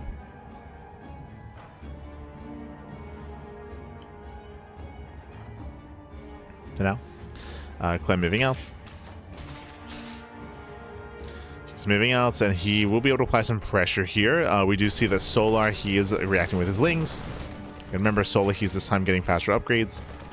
Clem is committing a little bit harder, but he has to be careful here. He has no Metavax. Does Stim. Yeah, Stim's in. Gets 1, gets 2. One queen goes down. Second queen gets 3. Okay, 3 queen kills, and he stands his ground as well. Oh my god. Yeah, 3, 4 queens go down and no shots. Clem, he's trading too well here. Takes down 4 queens, the Overlord, and all the Lings as well. Can he get him with 2 more queens? Can he get him? Nah, barely not. Barely not. That would have been huge. That would have been huge if he reset the queen count. And honestly, that was a good trade. That was a good trade for Clem. Winding it back here, that was 27 Marines for 46 Lings and 4 Queens and an Overlord. So we had a bit of a back and forth. The downside, though, is that now Clem has lost any kind of map control. The whole purpose of this build was to build up the Marines and ideally to push with Metavax. This was an earlier push by Clem. He was able to catch Solo without any Banelings, but he did not break into the mineral line. So our players a trade. From here, double gas. Yeah, we're taking our gases, second factory. So Clem is playing macro. He's going for 4 CC. Remember what we said earlier, the purpose of a 3 CC build that Clem went for is it does have a stronger mid game. So very fast 3-base saturation. The economy is on par, if not greater than that of Solar. And now we can embrace that mid game. Here we go. Meanwhile, Solar, he did rebuild the queens. Let's go. He's back up to 9 queens. He's going to Lingbane Hydra. 2-2 upgrades are on the way for Solar. So again, faster 2-2. Oh, we're rushing Neosteel frames? Before 2-2. Wait, what? Wait, what? That's crazy. Clem, he's rushing Neosteel frames before 2-2. I don't think I've ever seen that before. That's crazy. I mean, I guess that's a way to secure his third base a little bit better. Like, because Clem he very rarely leaves anything at home to defend. I guess that will help, I guess.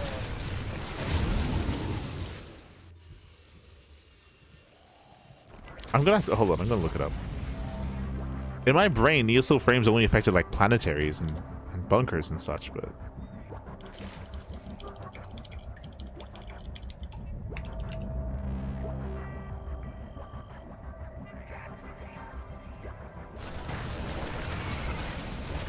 Soul's looking to move out.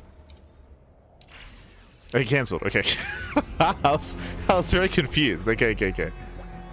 Yeah, Clem, he did cancel in the end. He's lost his mind.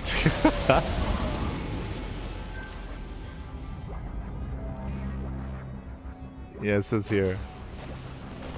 Increase cargo space in the bunker. Someone's like, what? End of the planetary.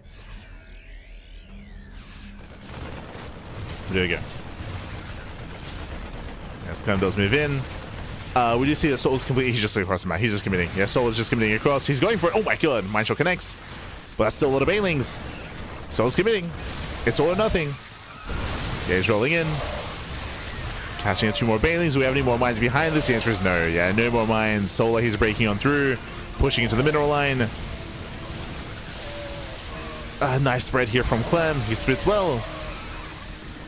Yeah, he does split. The SCVs are safe for now, but oh my god. Factory does fall. Down to 1 factory production, and Clem holds. Whew, Clem holds on, and he does not lose many SCVs here, so nice defense here from Clem. Does minimize losses. His planetary is still up and running. Again, did cancel Neocell frames. And Solar's taking up. He's this time much faster to take up in a Hive and Lurkers. And I don't know if you noticed something, but unlike the previous games, Solar, the economy has been untouched. The drone, he's already up to 90 drones, 90 workers here. This, I want to say that this is a good example of like the polar opposite of what we've been experiencing so far. I was trying to emphasize, right, how this style that Clem was going for in game 1 and game 2 was like hyper aggressive, was very much so momentum based. Clem has had less momentum this game. Unlike the previous game, Solar has freely drawn up to 90 workers. He's freely maxed out. Now he's going to Hive Tech. This is now becoming a much more difficult game here, but Solar, he's out of position. He's out of position. The hatchery does go down. Nice pick off here by Clem. Very nice pick off. As Clem gets into the main base, going for the Lurker Den. And he's going to get it. Yeah, 2 more volleys. 1 more. There it is. Lurker Den goes down as well. Delaying Hive upgrades for the Lurkers. This is on Solar. This is on Solar. Solar, he was maxed. He was maxed out. He had 90 drones. Still has 87. Solar, late to react, late to respond. Mine shots, oh my god, they do connect. Nice SimCity here by Clem.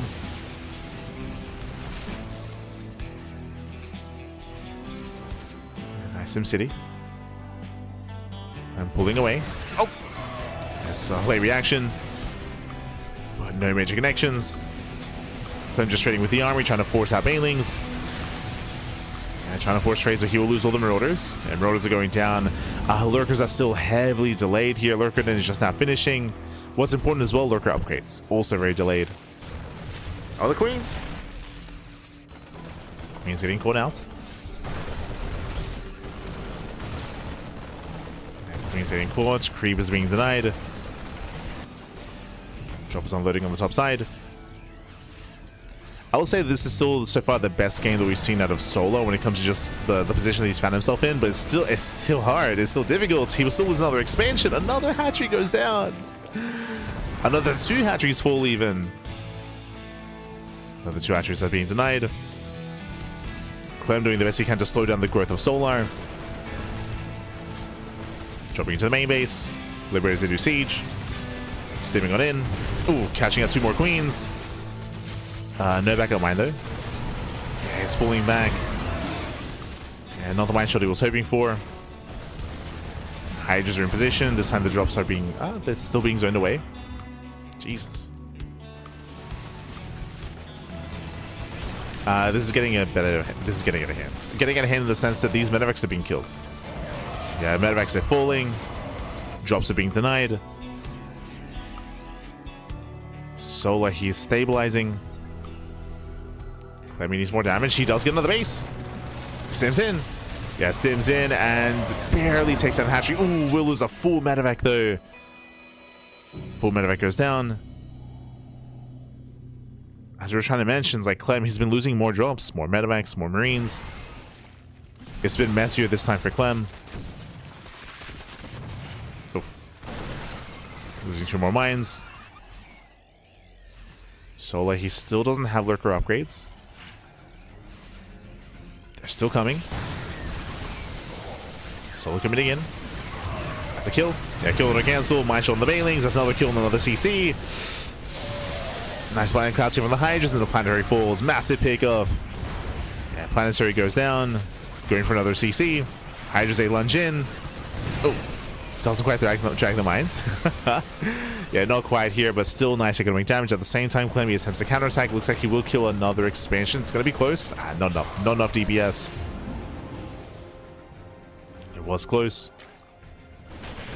He wants it. The positioning. Oh my god, no shot. 4 HP. The 4 HP hatchery. Not like this. Yeah, down to 4 HP. We need 1 more Marine. Here it comes. Here comes the double drop. Ooh, SCVs are exposed. Wouldn't myself quite in position, trying to force friendly fire. Oh my god. Catching out 6 SCVs. Catching out 6 more workers. Lurkers have arrived. They have their upgrades.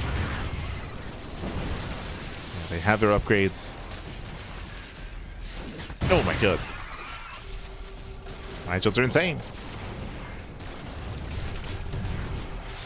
And lurkers, they finally arrived. There's going to be 5 lurkers in total. Down to 4. Get some decent snipes, nice deductions. Meanwhile, the hatchery goes down. Stepping into the mineral line. So he does notice. Oh, but he bleeds out Lings. Yeah, he's bleeding out Zerglings. Better trades from Clem. Goes to coming forward. They snipe the lurkers. 1, 2, 3 lurkers go down, losing every single lurker. Oh my god, there's some friendly fire though. Yeah, better friendly fire. 20 SCVs do go down. Clem is hurting down to 48 workers, but Clem is super maxed. Clem is super maxed. What does that mean? Clem has a low SCV count, but he has a massive ground army. Still not all coming out. But Solar, he's burning through his bank. No shot. Oh my god. Yeah, Solar, he's burning through his bank. He cannot max out. Clem, has he done it? Yeah, rough fight here for Solar, losing every single Hydra. This is not the fight to take. Every Hydra goes down. Heavy losses that Solar cannot afford. And that was it. ZVT is balanced. GG gets called, and Clem, he will claim the series 2-0, advancing on becoming this week's WardiTV Monday champion. GG. GG, well played, Clem. He will claim the series, and he takes down Solo 3-0 and breaks his brain at the same time. GG, well played. As again, this was the best game for Solar, I will say. Solar, he had the most amount of map control. He had 90 drones at one point as well.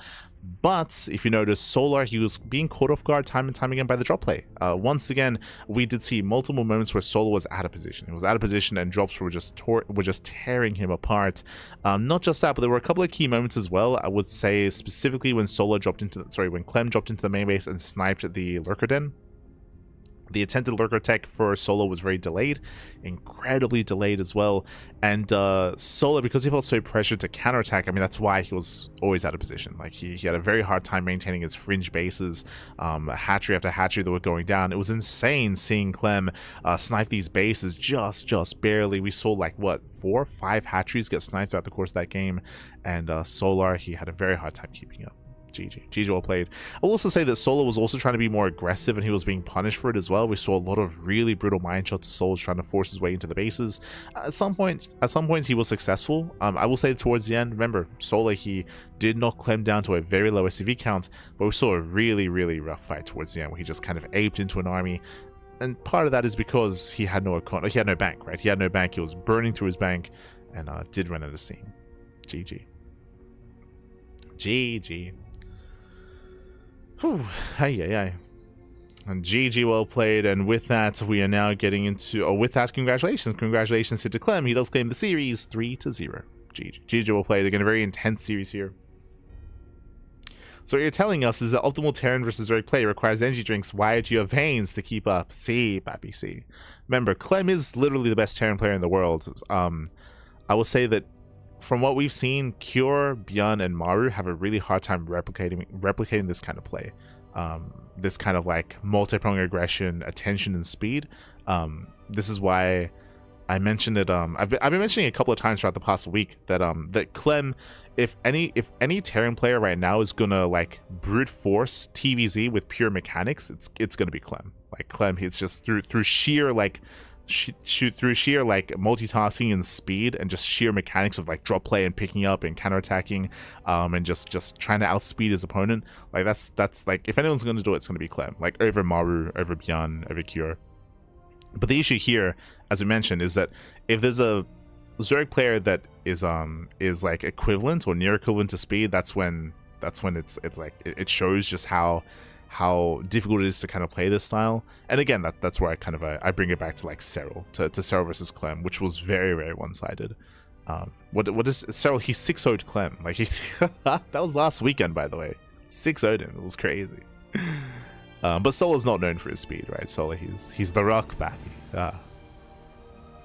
GG.